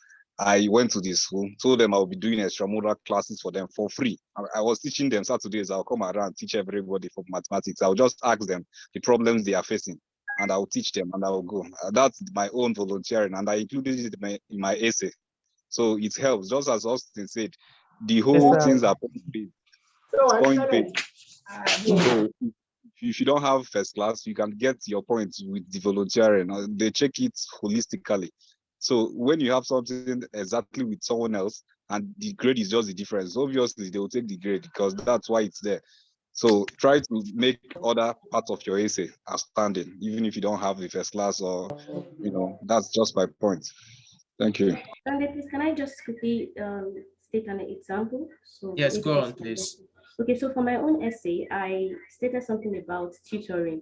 When I was in school, I helped a couple of students to that they were quite low academically. Their CGPA was prodding, so I tutored them, and there was some sort of improvement, and I included that in my essay. So I think it's also important that when you're stating all these simple points, you should try to back it up with maybe some sort of results that you got out of it. So, I tutored a third class student, and at the end of the semester, the person moved from a third class to maybe a 2-2 or something like that. I think that can also be very helpful. So it doesn't have to be with big things like NGOs. I mean, I've never done all of those things before. Thank you. Sorry, I think I want to add something. Yes, Messi, go on. Yeah, thank you. So when you are writing a part of this essay, like I usually tell people to use the STAR approach. What is the situation like? The action, then your results. Tell them about the result. Most important, like don't just mention, you have to mention the results. So just put it like that chronologically, and write your essay, do volunteer. It's not necessarily you have to go to an NGO before you can make an impact. You can start with maybe your siblings or fellow friends, colleagues around. What have you done? What have you really done to impact their life? Something like that. So that's just my little contribution. I think. All right. But I want to know, how do you document this volunteer jobs, or do you just write them there and they just believe it? Because some people can lie. How do you document it to be real? It's left for you not to lie, because they're not going to ask you for evidence, but just put in what you do, because indirectly or directly, they might have ways of knowing whether you're lying or not. Even if they didn't ask you for the proof, document about it, but make sure you are putting the right information. Because if they find out that you are lying at the end of the day, even if you have already won the scholarship, you're going to lose it. So yeah, Aaron, go on if you have something. Yeah. Talking about documentation, that's a good point, and that goes back to the power of social media. I'm a big fan of documenting on social media, and although you will not be asked, sometimes we do not know who is looking at our applications when we apply. I know I used to work in organizations where even when you apply for a job, they go back to check your social media and all of that, right? So no matter how short it is, if you are fine, some people are not happy to do this. But if you can document, it could be a blog, write a short paragraph with one picture. It could be on your Facebook, it could be on your Twitter, it could be on your Instagram, it could be on your LinkedIn. Just document, write something. You never know what's happening. And, it just helps with that culture. Tomorrow, you might want to do something and you will need those links. I still apply for certain things today. And all I need to do is to just go to my website and pick a particular link of a claim I've made and just put it there, right? So it's important that although you will not be asked, if you can, document on your social media or on a blog or something. For me particularly, that's one of the reasons I started a personal website, But these are things you don't even need a website for. You can do it on your social media platforms, LinkedIn and all other places. So if you can, please document in that way. A short paragraph with a picture sells the story. You might need the link tomorrow. Thanks. Thank you very much. Exactly, that's very important. I will take one more question before we go into the SD part. I would like to call on Sylvester. Sylvester, can you ask your question? Hello, Sylvester. guys. Okay, go on. Am I audible enough? Yes, go on. Yeah, this is Sylvester Mudoka from Kenya. I'm applying for Masters in Construction Management, Construction Project Management at the University of West of England. So far, I've written my essay, but my question is, I applied twice the course at the institution because when I went back to the website to check the progress of my application, I found that it's not there. So I applied for the second time. And again, also my passport has delayed. So I was asking if that can affect my days. So, and I applied on early November 22nd there. So my question is if me applying for the same course in the institution has affected my application or the outcome of the application, so that I get the number so that I apply on the Commonwealth website. I think your question is not clear. I don't know if any of the scholars get the question. You can go on and answer. But for me, I'll repeat. I didn't get your question. You applied to a school? Yes, I applied at the University of West of England, Bristol. Yes. So I applied twice. For the same program? Yeah, for the same program. Have you gotten an offer? Not yet. I think in the next 2-3 days. So wait for an offer. Have you started your application to the scholarship? Yes, I have. I've also written the essay I wanted to share with you so that you can. Okay, I think your question is quite clear. So just wait for an offer, start your application. Once you have an offer, you can go on and submit your application when you are done. Okay, so that is it on the question part. We might come back to that later on, but I want us to go through the essay now. All right, so I have 2 essays I've taken down here we're going to look into because of time. And if the scholars are benevolent enough to help participants review the essay later on, you can reach out to them on their platforms, on LinkedIn especially, to request for that. If they have time, they can help you go through your essay. But we'll be providing general insights for everyone here through these essays that we're going to look at together. So the first essay I have here is, let me open that up. I'm going to share the screen. Okay. A minute.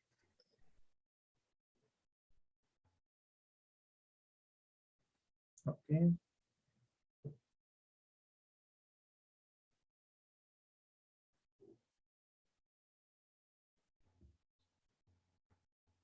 So what will happen is we look at the essays together. The scholars will also have, they can read through it. If you have any part where you feel like, oh, you want to make a contribution to that part, just call my attention to it, and we can discuss it and move on. Okay, so that's how it's going to go. This essay is from one of you. I don't know the person. As I said, I don't want to know the person that have it, but basically the development in part essay, that's the first one. If you can you all see this? Can you see my screen? No, it's blurred, kind of. Yeah, I can see it. I can see it, yeah. Okay, if you are using a computer, you should be able to see it very clearly, I think. All right, so here is the essay. We'll be reading through it, I'll be scrolling up as I'm reading through. I expect the scholars also to be reading through it. And if I see any point where we need to make any contribution, I will, or you see a point that we need to make contribution, just call my attention to it so we can discuss it along the line. How your proposed study relates to developments at global, national, local level, okay? Okay. According to the UN,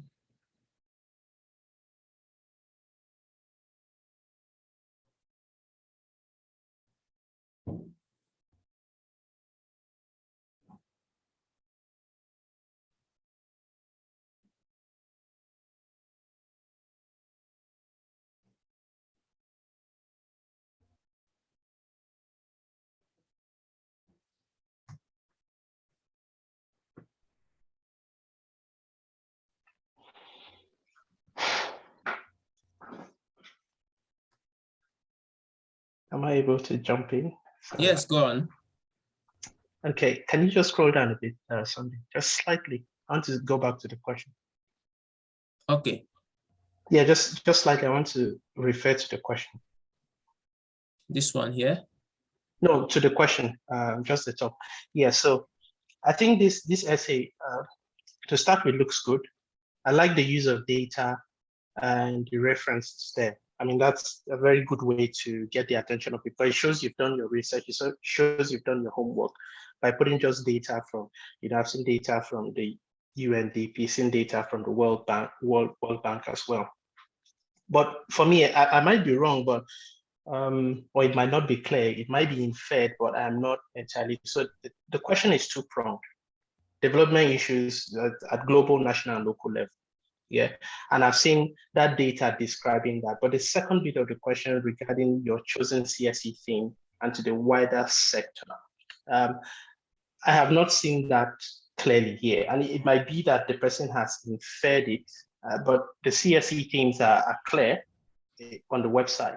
Yes. And being a reader or being an assessor, I would want to see that clearly. It is not my job to assume what you are writing as, in your essays. You need to state it clearly for me, to know that, okay, these are the problems by the UNDP, by the World Bank. This is the data that shows this problem. This problem is large scale from, as we can see with this data at national, we can even see this problem is there in Ghana. You've mentioned your cost there. But then this problem, this is why I've chosen this or blah, blah, blah. And this relates to my CSE theme of this and this, because of this and that. It needs to be, I would suggest that it needs to come out clearly in that essay. And I skimmed through very quickly, and I haven't seen that. And I've reviewed a few essays in the past, just recently. And this was one of the problems I also highlighted. And it is easy for this to happen. It's nowhere the person's fault, because we're quick to get slumped into the data and to explaining so much about our course, and we're so passionate about the course, and we skip that. I've reviewed about 2 to 3 essays that this happened, and that's why it was easy for me to pick this. So it's very important to integrate very clearly. Do not allow the reader to assume what your CSE themes is. State it clearly. These are my CSE themes. This is how these problems connect to my CSE theme very, very clearly. Thank you. All right, that's a very good contribution there. Okay, let's move on. How you intend to apply your new skills and qualification when you return home? Before we move on, okay. That same first question, this is the first question the reviewer would read when he's reading this essay. And from the very first line, I see a grammatical error. So try and avoid that. Your first impression I say a lot about, according to the United Nations Development Plan, straight up, there's no comma before about. It's just plan about. It seems like there's a grammatical error in this first sentence. So it shouldn't be that the first thing they will just see in your essay is an error. I think you can use Grammarly and proofread it. Exactly. As much as possible, if you can, use Grammarly to proofread your essays, because sometimes there are some construction you feel like is correct, but it might not be. So it's advisable that you use proofreading softwares. There are more there apart from Grammarly. Anyone that you can access, use it to proofread it. So errors can can mess up what you've written. So it's very good to avoid that. Okay. Any other contribution on this part, or we move on? Okay. How do you intend to apply the new skill and qualification when you return home? Okay. To be a soils, what is soils or concrete engineer? Will you say geotechnical? Because I know there's nothing like soils. Maybe the person is talking about geotechnical engineering or something. But soils. Big deal. Is that? A mistake. Soils. I don't know. Yeah. Maybe geotechnical. No, in civil engineering, we don't have soil engineer. We have geotechnical engineer, basically. So yeah, so that is what you should correct there. After school, within 8 months or to 2 years, I want to impact a team of efficient quality engineer to develop proposal. I want to impact. I don't know if this here using this is correct, probably. But what I'm looking for is not grammatical. I'm not more of grammatical. I'm looking for more of content, like, but make sure your grammars are right when you review, before you submit. I want to establish a framework with the government of Ghana on what constitutes a durable concrete for affordable housing construction. So, Sunday, I will. Yeah. Can I go on? Is that me or someone else? Go on, Aaron. Okay. Again, if you go back to that question, is how you intend to apply your new skills and qualification when you return home. Please remember that whoever is reading this essay might not be a professional in your field. The person would have had zero clue about what you're talking about, right? Mm-hmm. I could see that the person wants to study something in engineering. It is your duty if you're writing this essay. The question again is, it's a single question, but it is somewhat two-pronged, yeah? How you intend to apply your new skills. This person needs to be guided on what these new skills might be. And again, it shows that you have done some form of research. Go back to the modules. This is the course you want to study. What are the potential skills you are able to pick up when you finish your MSc? Let the reader know that after your course, these are the potential skills you're able to pick up, so that when you are telling the person that you are going to develop a framework with the government of Ghana, the person knows that you have mentioned that you would have, the skills from your course, or skills A or skills B, will be able to help you to develop a framework. You're just going straight to say, oh, you want to develop a framework, you want to do this, really ambitious, really good. And some of them are really targeted and specific. But please guide the reader, take the reader by the hand, tell the reader, these are the potential skills I'm likely to develop, or these are the skills envisaged skills I'm likely to develop. And because of these skills, because of skills A, B, C, D, I am able to do this, and tie those specific skills to specific return goals or those things. So skills A should somehow be tied to you developing a framework. Skill B should be tied to you collaborating with the government of Ghana or surveyors and all of that. That helps a more coherent flow for the reader, and as for you as well, it make it that strong argument. Thank you. That's very important there. So there's another part of the essay, if I believe, that asks you to how the program relates to how the course relates to the, I don't remember how they construct that, but basically they're trying to ask you to explain the content of the program you're going to study. So you having an understanding of the content will also guide you in writing about it. So if you are talking about establishing a framework, you know what a framework is, the process it takes to establish something as as critical as a framework. So you need to understand what it takes to establish a framework. And if the skill you are going to pick up from this program is going to help you to do that. So make sure you're not just writing ambiguous goals. It can be a simple goal, but something that is achievable within a time frame. All right, so Aaron has well explained that very well. So let's, I will also collaborate with Ghana Institution of Survey to develop housing design as preliminary work for a potential. These are very ambitious goals, but ensure it's something you can be able to do. I don't know, maybe you're already in the industry, you have experience doing this thing, you are working in a company that champions this course already. So, but if you are just maybe a fresh graduate, you don't have much work experience, then you need to fine tune your goals, your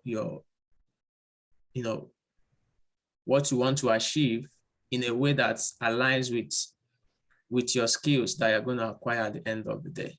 So yeah, so Sunday, sorry again, regarding that particular point which you just made about if you're already in the field, right?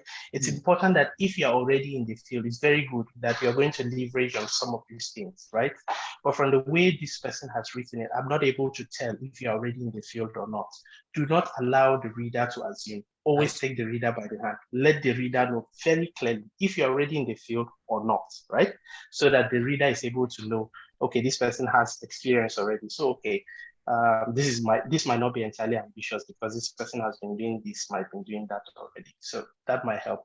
Do not let the reader assume. Just always spell out your sentences clearly. Thanks. Exactly. So you are not going to expect them to go to your CV to look at it to see if you have experience already. As much as possible, every part of your essay, give them the necessary information that help them to make a decision at a point, because they have a lot to review. So don't give them the stress of trying to find other information, by themselves. Okay. The part 3 of the essay, what you expect will change in development terms following your studies, including the outcome that you aim to achieve, the time frame for the implementation, who will be beneficiary. This is a very important part of it. Okay, let's see what this is.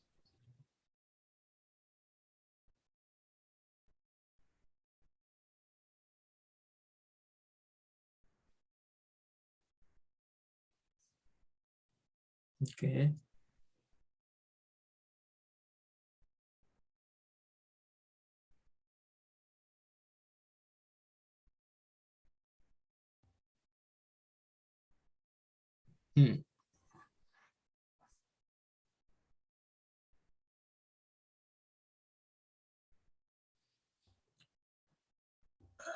Okay, my contribution to here is the way this person sounds, it looks like he has a lot of experience in the construction industry. That is an assumption from my own side.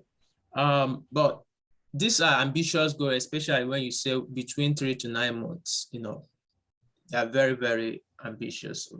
But make sure that you provide, as we have already said in the previous one, information that shows that these things can be achieved. Maybe based on your experience, okay, I've been working with the Ghana Authority, Construction Authority. I'll leverage on my experience. I'll leverage on my contact. I'll leverage on my,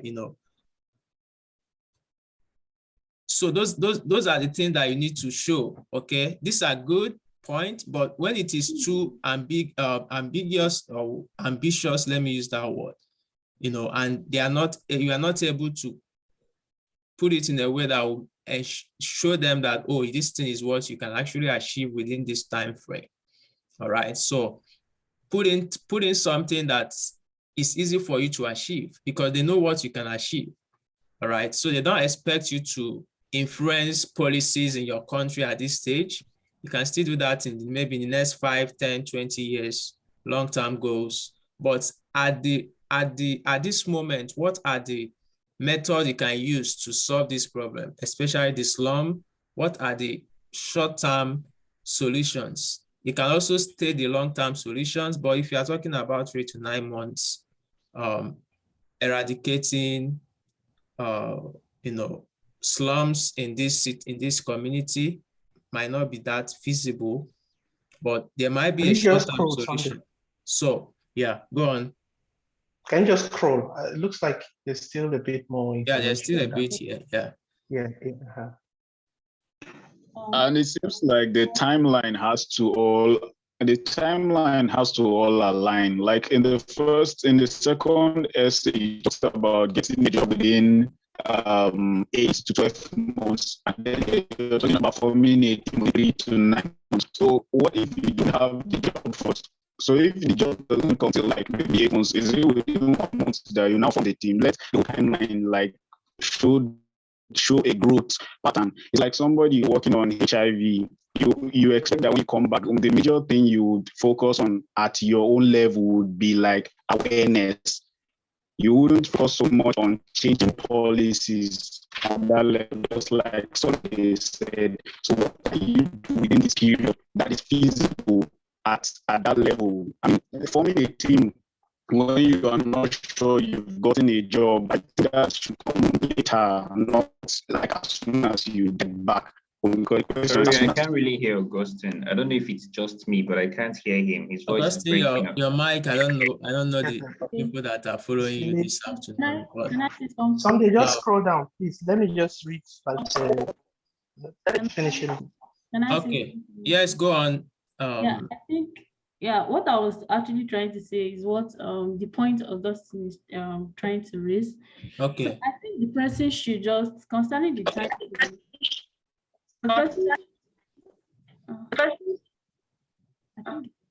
Go on, Mercy.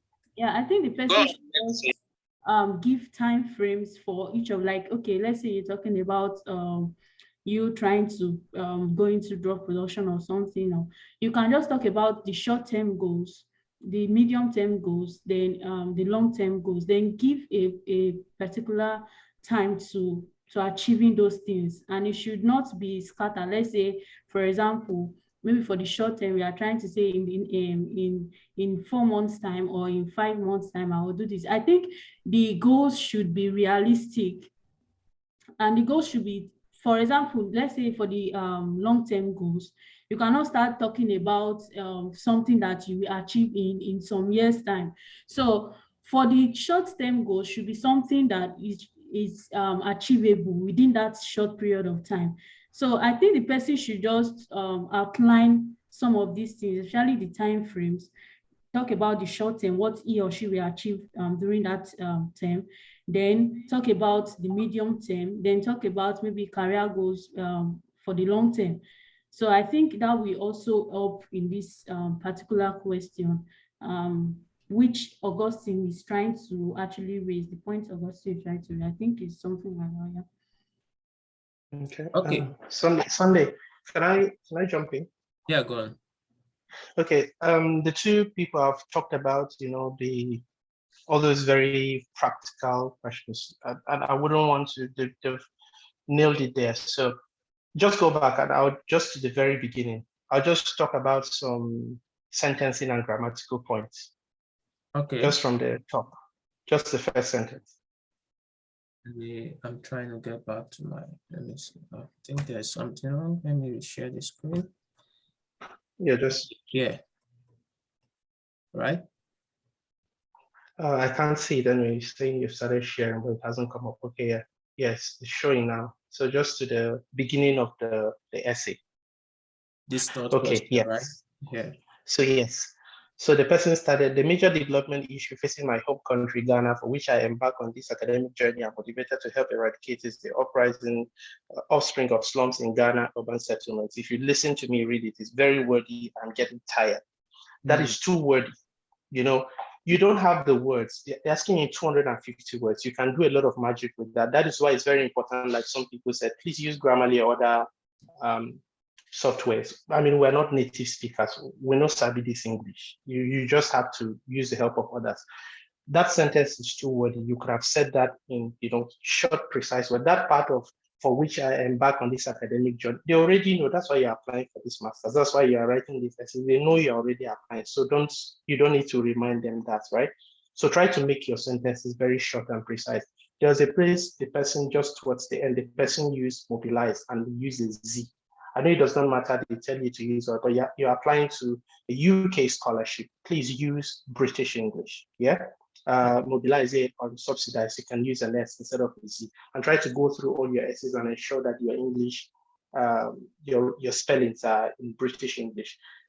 This might not matter anyways, and my points might be very subjective in the way I respond, but it's just these technical things. You don't know who is writing these essays and some of these differences. You're applying to a UK institution, you're applying to a UK scholarship. Everything you write should be British English. It will really go a long way to assist your reader just comprehend, because some spellings the reader will now be saying, is this even a correct spelling?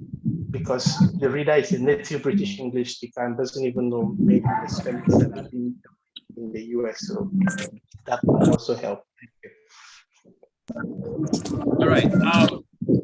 So who's that? Someone is interfering. Please ensure you are muted, everyone. Okay. Quickly, let's look at another essay. Let's look at the remaining part of this development in part essay. Then we'll look at another essay. So the part 4 says how the impact of your work could be measured. All right. This is a very critical part that a lot of people always ask questions on. So let's read this, and scholars from your experience when you wrote yours, make contribution generally on this, okay? Provide insights. The mode of tracking the impact of our housing projects to the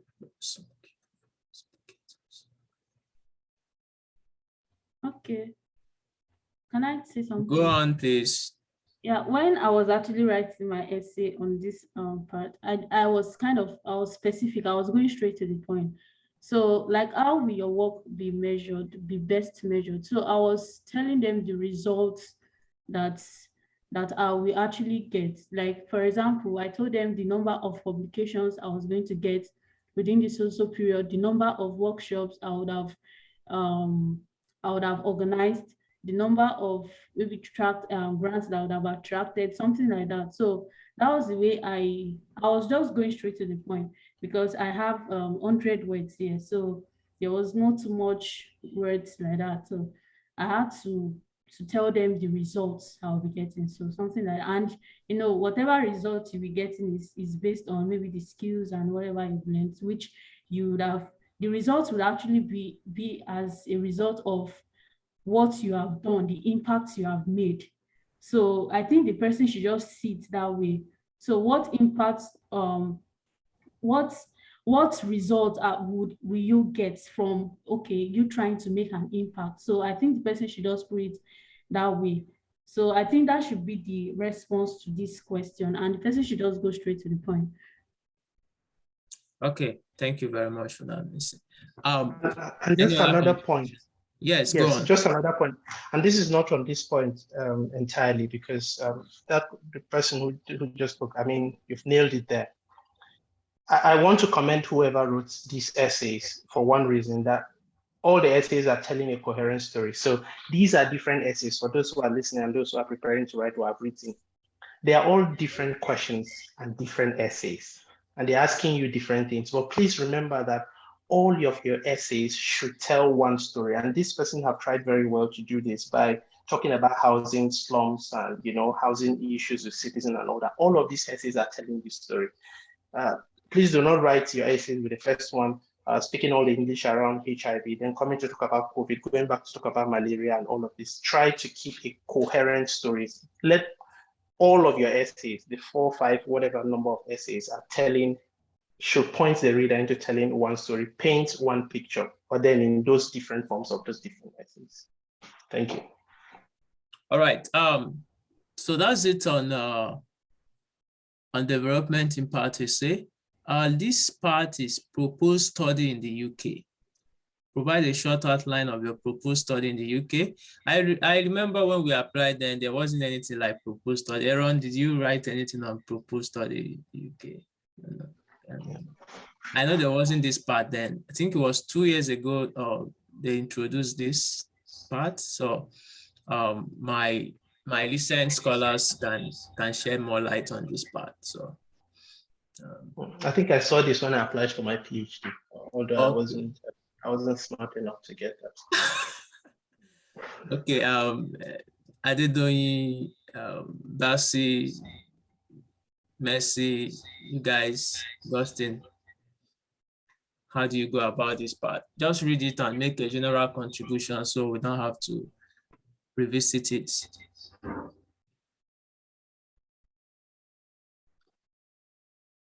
So just trying to like make a general assessment for a general contribution to this proposed study outline. So basically, the study outline is just what are you going to do with your master's degree when you are there? What modules are you expected to, partake in? What are you going to do as your project? Like a proposed maybe topic or something to spur the person who is reading, and how it affects how you are going to use that, like a single line at the end, just concluding by saying that you are going to use maybe that proposed dissertation or proposed project to solve your developmental goals. So basically, that's an outline I followed for this question. All right. Any other? Just to add, yeah, I think it's about the same thing, because when I applied for the shared scholarship, I didn't have this question in 2016, but I applied for the PhD scholarship, and the essays the questions are kind of a bit similar. And we also had this, and for me at that PhD level, it was just me proposing or shortening my proposed PhD research. So it's the same thing. And the challenge many people will have is that people will say, oh, I don't know, I've been at master's level. Some people, especially people who are not like working in the field or don't have experience from maybe professional backgrounds or all of that. People will say, oh, I don't have experience of what I want to propose. Like, I don't even know what I want to do for my thesis. At this point, they do not expect you to know exactly what you want to do, but just give an idea, drawing from some of the arguments you've made. Like, this person has made arguments in terms of housing and slums and all of that. So you can just, you might dig up a bit of literature and do a little reading, just to, okay, is this really a problem? And just try to, you can even coin a topic. It's also very helpful to clearly state a topic that, okay, my proposed topic for my research will be this. Put it in, inverted commas. It also shows that, okay, this person has thought very well about what they want to do. It is not compulsory, obviously, to go on and do it, but at this point, they just want to see that, you are thinking critically, or you've thought critically about what you want to do. So that might also help. So think of a topic, even if you don't have one, in line with the arguments you've made in your essays. Thanks. Yeah, that's it. Basically, this person has done a good job in terms of, being consistent and having an understanding of what he or she wants to do. And here, with what you have written here, if there is a way you can, probably shorten it so you can have more words to use in other part. Your area of research, you've already stated it, which have to do with more of sustainable construction method. Basically, if I have to summarize this in few words, so basically that is it. And make it as simple as possible. We don't have to be something very ambiguous. So make it simple and straight. Okay. This is on engineering. So let me open another essay. Coincidentally, I didn't even know this essay is on engineering. So, but I have an essay here which is on public health. We've talked about development impact essay. So let me share this essay on, I think it's on health or something. Sorry, while you are sharing it, can I ask a question, please, about this proposed study plan? Okay. Yes, please. I'm sorry I'm interrupting you. I just didn't want to forget it. So I heard Aaron say something about it. I also heard the other person. So they were talking basically about you proposing a study topic and then describing it and how it relates to what you're applying to. Am I right? I'm asking because I've also listened to alternative opinions where they were saying you have to practically draft as if you're writing a proper research proposal. You're going to write a topic, you're going to describe the method for carrying them out, you're going to describe your expected results, and then your conclusion should be how it helps what you're writing. So I want to see, are they the same thing? And if are we doing one or both, which of them best works, please? I don't know if you understand the question I just asked. Yes. If I'm gonna Can I take that? Yeah, go on, Augustine. Am I audible? Go on, we can hear you now. Well, if you already know everything if you already know everything you want to do and you have the skills to do them, why are you then going to the UK? If you already know what you carry out, the method and everything, you're going to study. Can't hear you. Still the same thing. Okay. Basically, what I will tell you is that here they talk about outline, basically, right? And you have about, I think, 125 words. You can't use that to write a research proposal. It's not a PhD program you're applying for. You're not going to do any research. You're not doing the research for third masters. You are just going to write a thesis, right? So basically, it's an outline that you need. If you know the method you want to use, fine, you can outline it. You can give a brief discussion about it, but that's not necessary. Okay, so just give a brief overview of what you think to do. You can get there and it will change at the end of the day. I never knew when I was doing my programs, I was asked this question back then, I know what I've written will have been totally different from what I did at the end of the day. Because I was thinking I was gonna go into construction, but at the end of the day, I ended up in transportation. Your interest can change along the line, but if you have an idea, just give them that idea. But if you are well detailed, you understand what you want to do, maybe you have proposal for your PhD or something, you don't have to put a lot of that because the number of words is not even enough to write a proposal. So just an outline, basically. Sunday, just to add, sorry if we're dragging this, but it might help. So like I said, when I applied for my shared scholarship, that was not there, myself and Sunday. But when I applied for my PhD in 2019 or 2018 or thereabout, this question was there. And I already had a research proposal. So it was just me also including some of those little, trying to simplify, even writing some of the methods I'm going to use, but then simplifying it. So some people would have told you, like you said, alternative experience of saying you have to write methods and all of that. For people to have said that, maybe it would have worked, so it's also a safe path you can take depending on what you're, but whatever you're writing, it needs to remember the question states clearly that it needs to be simplified for an audience that is not even in your field. So, and that's why just writing a simple outline, it's the safest way to go, because if you want to go deep down into writing maybe the methods and you're into a very clinical field or a very some jargons in your own field that will be hard for somebody to understand. So those two ways will work as long as you are able to make it as simple as possible. But again, at master's level, many people that I've come across do not already have a form plan, but just writing something. And that's why I propose the idea of you can just write a topic, in line with the arguments you've made in all of your essays, just to show that you've thought critically about that. Critical thinking is a huge skill at graduate level. So they might expect to be seeing some of that from your essays. Thank you.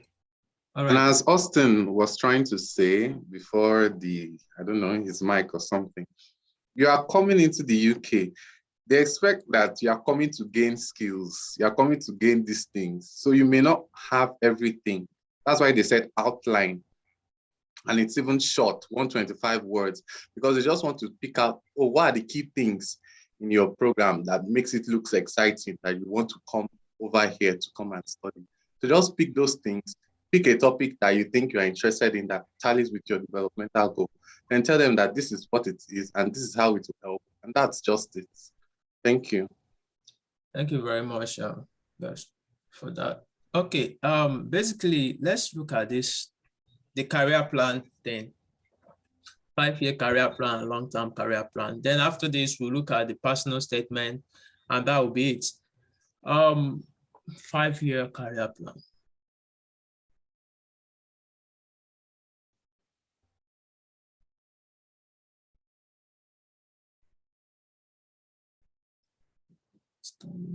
Issues.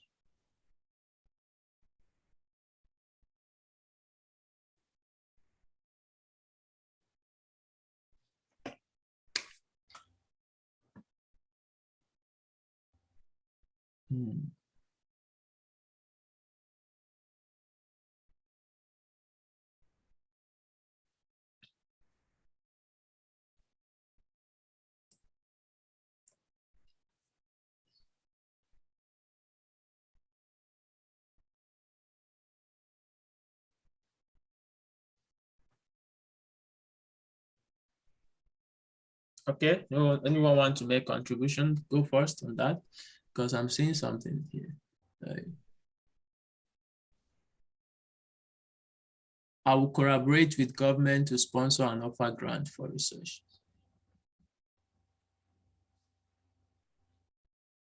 Purposes.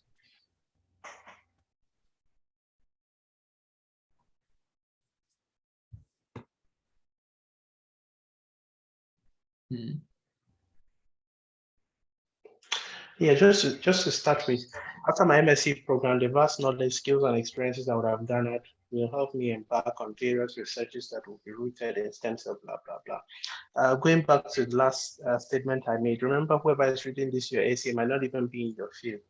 You've mentioned knowledge, skills, and experience. Please mention some of those skills. What are those skills? Will you have developed some skills in, some research skills? Definitely, you would have picked that up.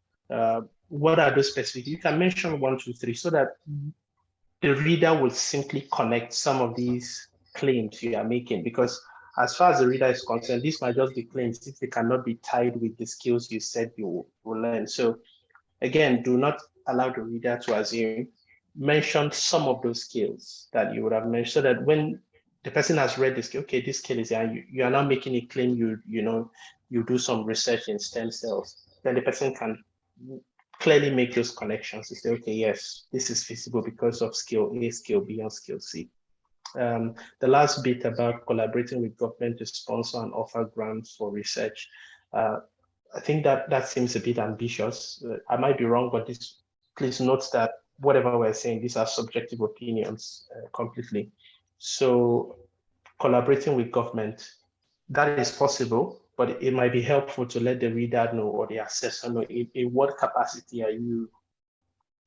would you have maybe within the 5 years have taken up some roles or projecting or envisaging that you take up some roles or some management roles in certain areas, or maybe you'll be going back to an organization you've been working with and maybe grow through the ranks or some sort, and probably in those capacities able to, within your organization or maybe the body you're working with, be able to now collaborate with government. I'm not saying it's impossible to collaborate with government as an individual, but then at this level, it seems a bit, the way it is captured seems a bit too ambitious. So in what capacity? It might be helpful to also throw that in. It might help in making your argument clearer. Thanks. Yeah, I think I also want to make a point on that. Go on. Yes, this person intends to take a PhD. I feel the PhD should come up not like as a long-term career plan. So that will put to them that, oh, it's like this person is really interested in what he or she is involved in, something like that. So that's my own suggestion, actually. So like, okay, after my MSc, I would like to go for my PhD program. And I think in 5 years' time, I should have achieved this, I should have achieved that, something like that. So this grants of a thing can be a long-term something. So yeah, that's what I feel about this. And I also want to make like a general point. These people are trying to look at your consistency here. So you have to be consistent in whatever you are doing. If you are talking about research, if you are talking about you going for that to do research or maybe developing a career in academia or something, I think you should just be consistent with it. So that will make them, because most of the answers to some of these questions are kind of the same. So, and they are just testing your consistency, something like that. So you just have to prove to them that, yes, you know what you want, you know what you are doing, and you are really going for it. So that's just it. Yeah, Can I chip thanks. in And something about, too? Oh, okay. I think Aaron wants to say something. no, please go ahead first. Go ahead first. Okay, so I think you can actually go a bit further when it comes to your 5-year plan. I think, for example, if you want to, maybe you have any plan to join a particular organization, you could state something like, oh, even while you are studying in the UK, you would maybe start communicating with some people in the organization, showing your interest in joining them, and you can go further by maybe going to their website, or maybe there's a particular project they are going through that, okay, you're showing your interest that you want to join this project, showing and telling them about what you're studying and the area you're interested in and all of that. I think that also kind of shows that you're ready for work, and I mean you're being realistic with what you're studying and what you want to do in the nearest future. Thank you very much for that contributions. And basically, you guys have said everything about this. Consistency is very important. If you're leaning towards the academia, going for a PhD, then you should, your essay, your plans should be consistent in that direction. So after your PhD, or you first want to work in the industry, get some experience before you go for your PhD, then your short-term plan can be getting experience first. Then after that, understanding the problem in the industry, then you want to find a solution through research. So that can also be a plan. So there's no one way to go about it. It all depends on what you want to do, and your ability to communicate it is what really matters properly. So yeah, make sure you understand your short-term goals and understand the difference with your long-term goal, and be able to separate Sunday. Connect Yeah, it. Sunday. I'm not sure. I'm not sure if Messi, if this relates to what Messi. Was it Messi who spoke last? But please, if it does, forgive me, because I'm not sure I was paying complete attention. Apologies. But Okay. About the PhD you're talking about, again, remember that these people want to see that you are critically thinking, you've done your research, you're still doing research, you are thinking very strategically about what you are going to do, what you're also going to achieve.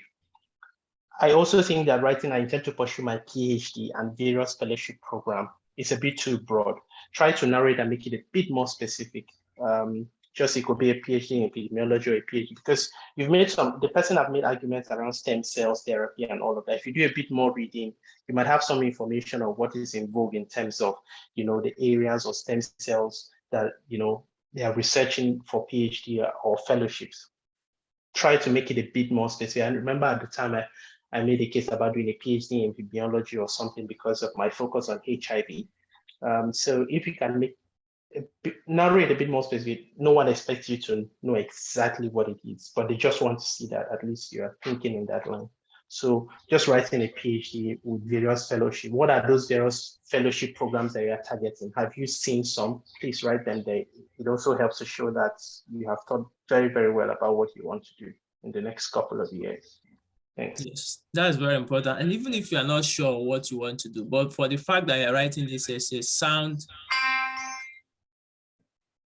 as if you are very sure. So use active words, tenses, don't sound passive, like, okay, I intend, I know those type of, like, be direct as much as possible. Show them that you are confident in your plans, you know what, you have it figured out, even if you don't. But that's way makes them, gives them, okay, this person is actually knows what he wants.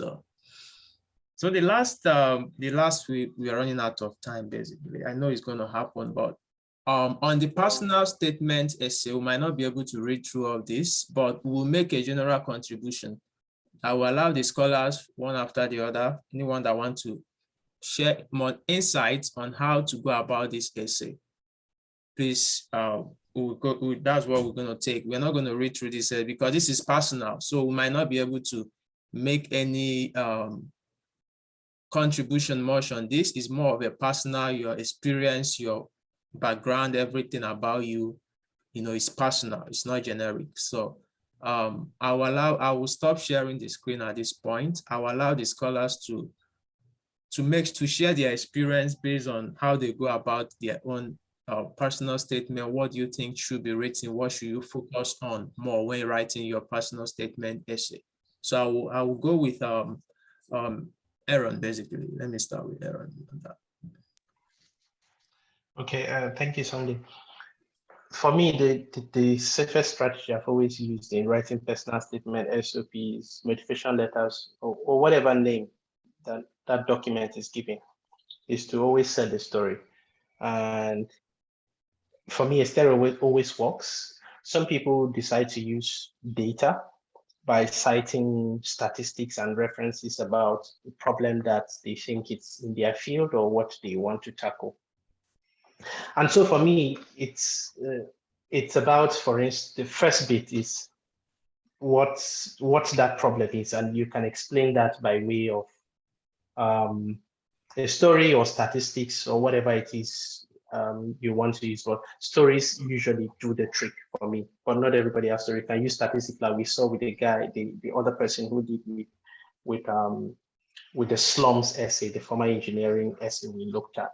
So that works. And then show your skills, very importantly. You've mentioned the problem, bring in your background as to, why, what academic background you have, what professional background you have, what achievements you have.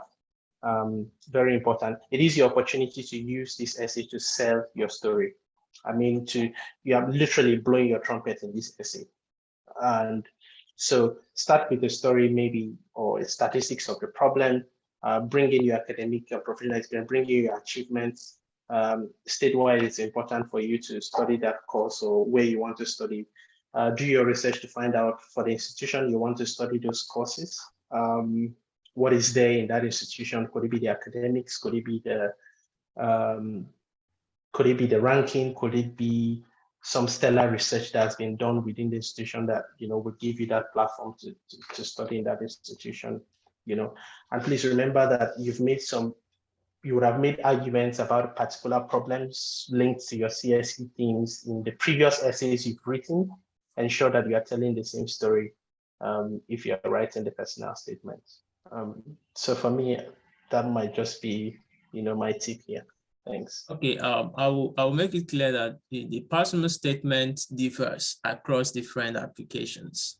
And for Commonwealth, they always, pull out what they want you to write about. I usually say, if I can't find the question, but you all know the question, and it's how does your background, motivate you to get in, furthering your education, your limitation you had, how do you overcome those limitations to higher education?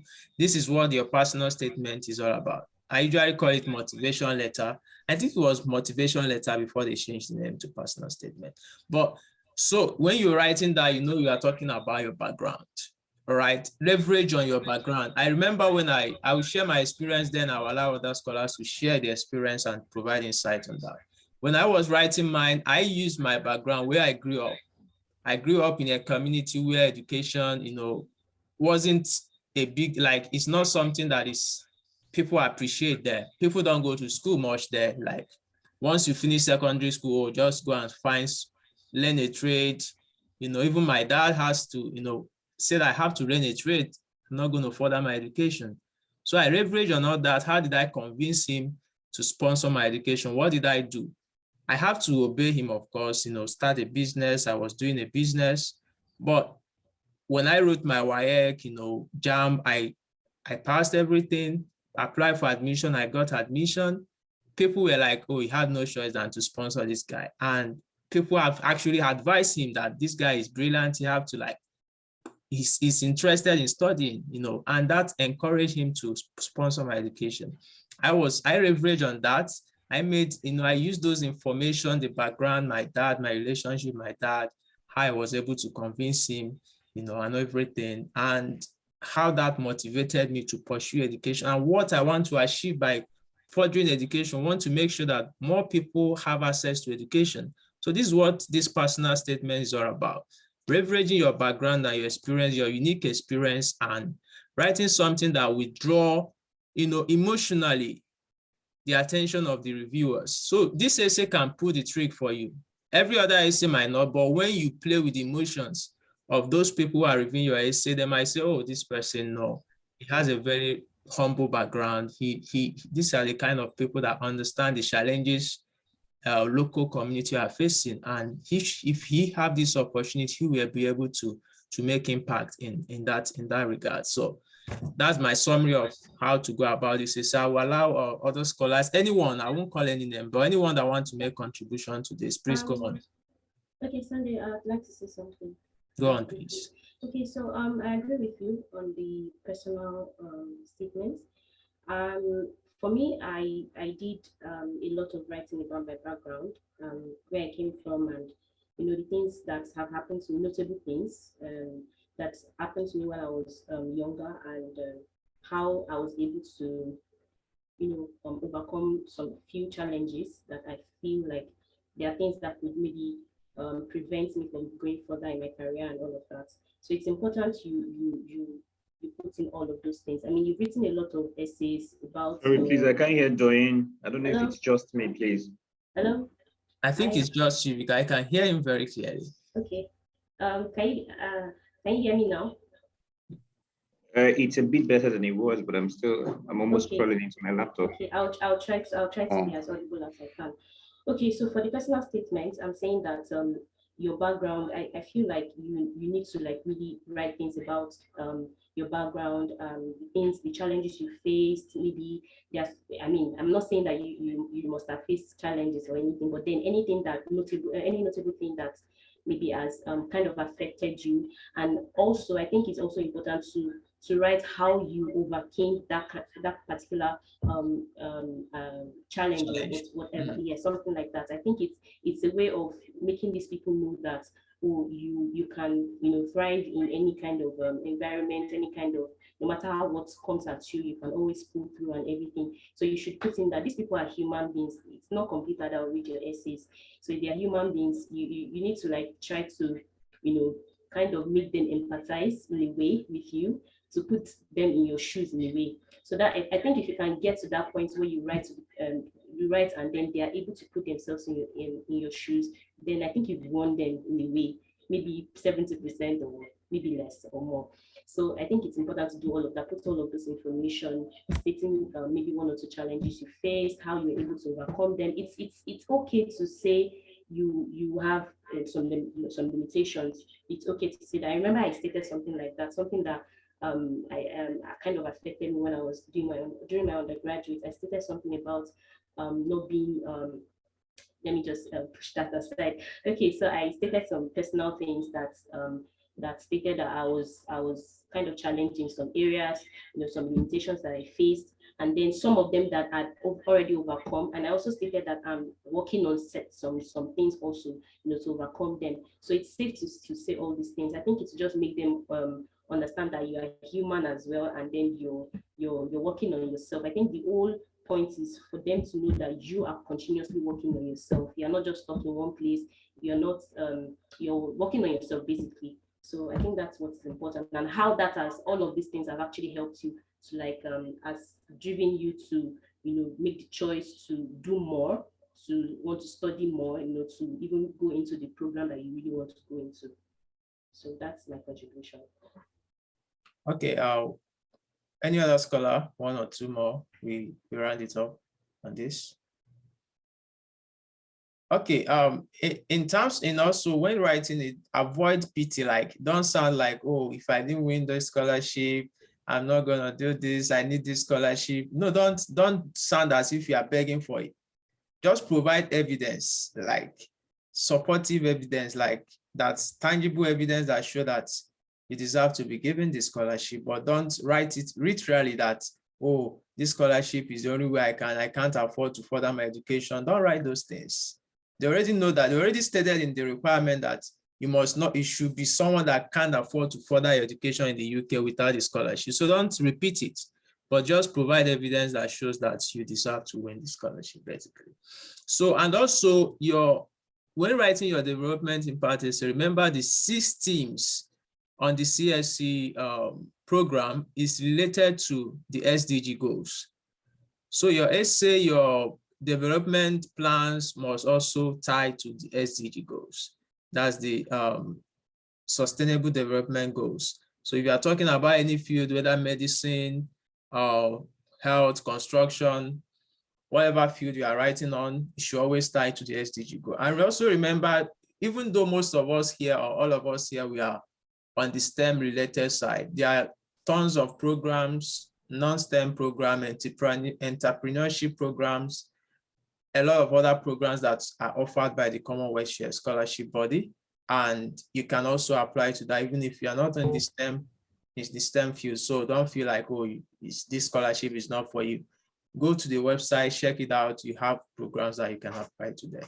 So basically, we won't be going more further on this. There's another essay which is on your volunteering experience. Of course, we've talked about that. We've highlighted along the line that's what to do about how to write your volunteering experience. Ensure you highlight every volunteering you have done, whether it's just for an hour in a day, whether it's just for 30 minutes, as far as it makes an impact, highlight it in your essay, talk about it, discuss it, give them what you achieved, the impact you made using that platform. So before we close, I appreciate everyone, but I want our scholars maybe in 31 minutes to just their final statement, maybe encouragement, tips. Can I ask a question, please? Can I ask a question, please?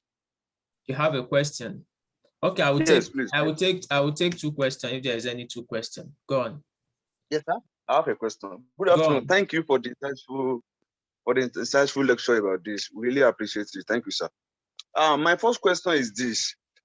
For assumption, during the course of writing my essay, how I intend to apply my new skills and qualification when I return home, I made them realize I will collaborate with one institute of medical research to organize a training to train researchers or healthcare providers in such a way that they can be able to formulate a new drug policy for cancer treatment.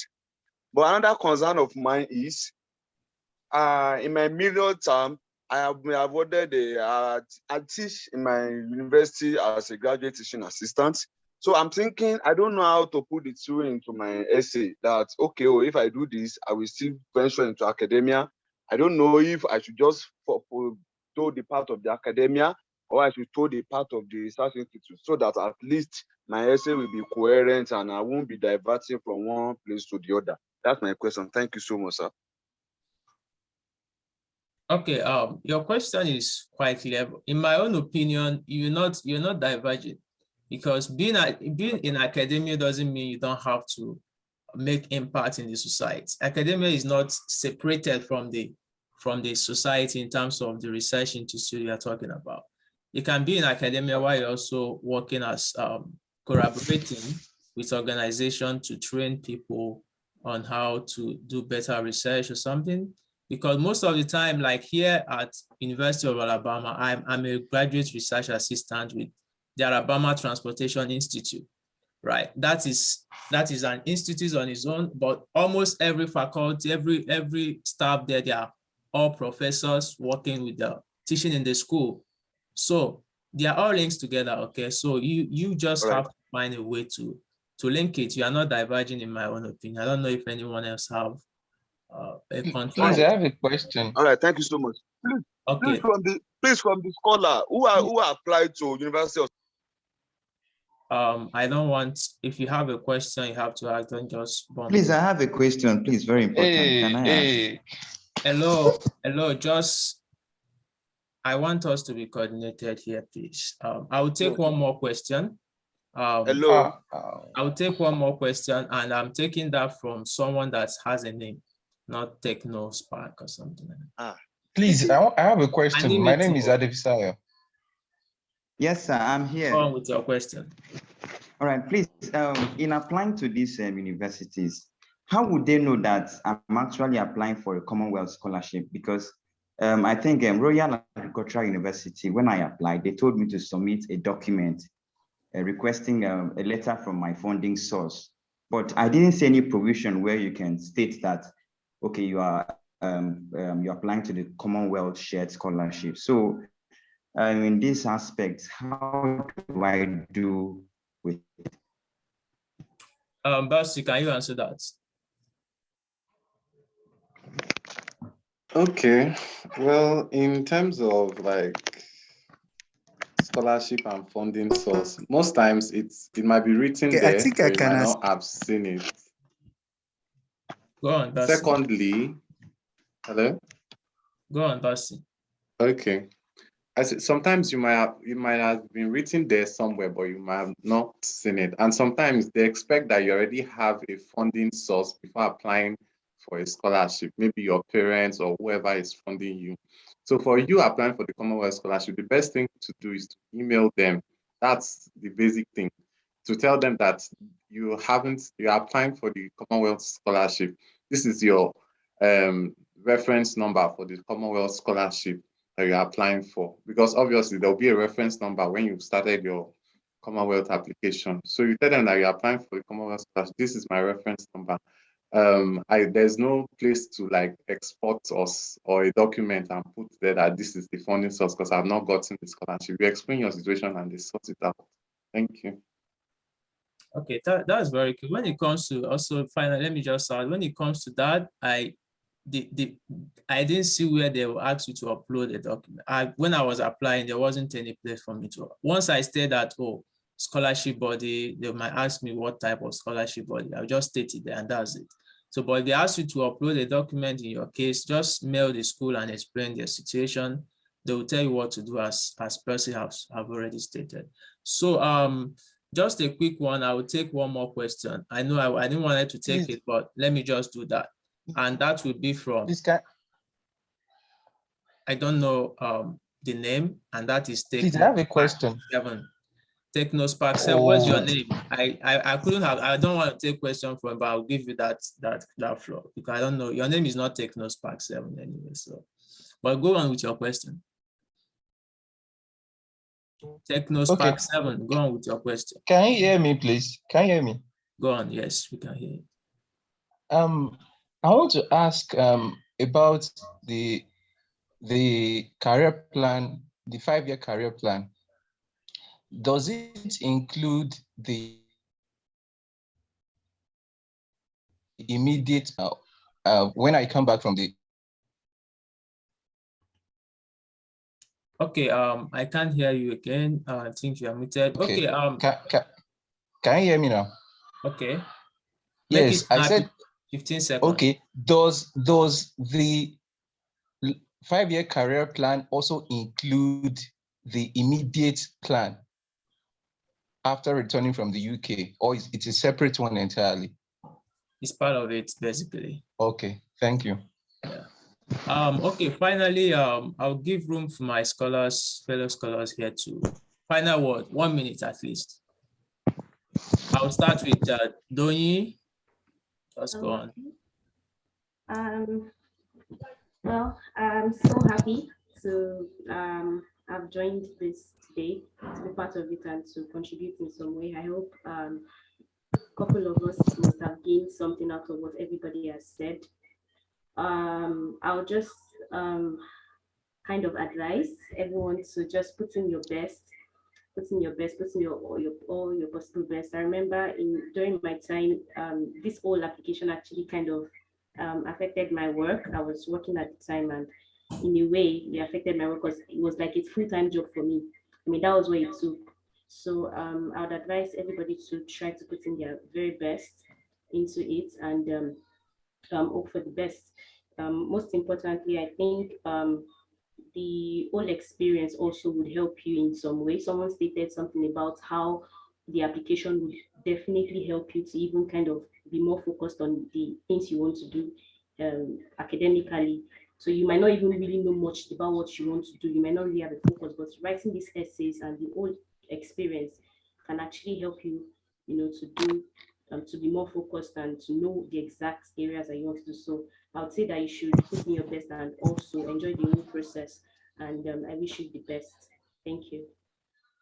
Thank you very much, Donny. Basi, your final statement. Thank you. Okay, for me, should I say it's not my final word in Jesus' name. Village people. Go on. It's okay. I understand. So the thing I want to say is you cannot undermine the importance of using your phone and your search engine, Google. In the name of God, I'm begging everybody. There are some questions you do not even need to ask someone. It's just on the website or even on somebody's page that you are following. So the best thing, just reach out on Google. And like how I even knew Sunday's platform, I just searched on Google, Commonwealth alumni. I didn't even go on LinkedIn. And I saw Sunday's profile from Google. From Google, I clicked it and it took me to LinkedIn. I connected with Sunday and I saw the things he had posted before I even started messaging him. So that's how you can use your search engine to benefit yourself, not just only for your normal social media or day-to-day lives. Use your search engine for your scholarship applications and it will be worth it for you in the end. Thank you. Thank you very much, Basi, for that. Messi, Basi to Messi, so that line. Messi, go on. Yeah, thank you. Thank you for this opportunity. Yeah, I appreciate the fact that speaking with other people on this. So I just want to advise people that want to apply for the Commonwealth Shared Scholarship or maybe any other scholarship that they should be intentional about what they are doing. Don't just say, oh, I just want to submit any application, whatever it is, fine, it's good. So just be intentional about it. Then, just hope for the best. Don't reject yourself. So just try as much as possible to also follow due process, follow guidelines. If it's to get information online, do that. If it's to connect with other people that have the information, do that. So we need information. So you don't need to, you should not isolate yourself from people that have it. So you have to reach out to people and also be intentional about whatever application you are doing. Put in your very best, and I believe it's going to come through for you.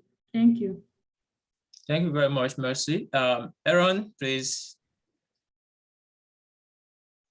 Okay, thank you, Sandy, for the privilege of being here and having to share these insights with scholars today. My first tip would be please apply to a lot of schools if you can on the shared scholarship. It gives you that opportunity of being selected or being nominated by other schools. So please, as much as you can, if you can, your courses are there, please apply to a lot of schools. It increases your chances. Please also network with people. I mean, the scholarship journey can be very tasking and very demoralizing sometimes. So if you can, connect with people who are around you, could be friends who also share the ideas of applying for scholarships. Having those kind of people around you will keep pushing you. And then sometimes it will brace you up even if you get some rejections at some point. The rejections might come for some people. Some people might get it now, some people might not get it now, but please just keep applying, because this scholarship, like we always say, is sweet die. So I mean, it's too beautiful. So just keep applying until it comes your way. I know that some people want to connect after now, especially in terms of essay reviews and all of that. Please also use the people around you. Could be your friends that will also help you look at your essay. It mustn't be people who have gotten these scholarships, that will be able to provide insights. And I apologize from now for people who might reach out to me later or who might connect later on different platforms. That sometimes it takes me a while before I even reply DMs, not because I don't want to, but because, we also have deadlines as students. So apologies in advance for people who will get in touch after now, but I'll always get back to you if that is the case. But please use people around you. It mustn't be scholars that will review your essays, for people who want to reach out for reviews. And I wish you the best, and I look forward to people who will be on this side of the table next year to share some of these insights as scholars, because I'm 100% among the 70 or 60 people plus that have joined this. There'll be people who will get this scholarship this year, and we'll look forward to celebrating you guys. Good luck. Thank you very much. Thank you very much, Aaron. I appreciate that. I don't know if Augustine still here with us. I know you're still here with us. So can you just give us your final statement? Okay, Victor. Victor, if Victor is here. All right, guys. I think Victor and Augustine are gone, not on the room. Okay, thank you everyone for joining this call. I appreciate you all, and I believe you've gained one or two things from this. This video will be available. I'll put it up on the YouTube channel. And if you have any question, more clarification, ensure you have done your own search. There are some simple questions you can easily find the answer by Googling.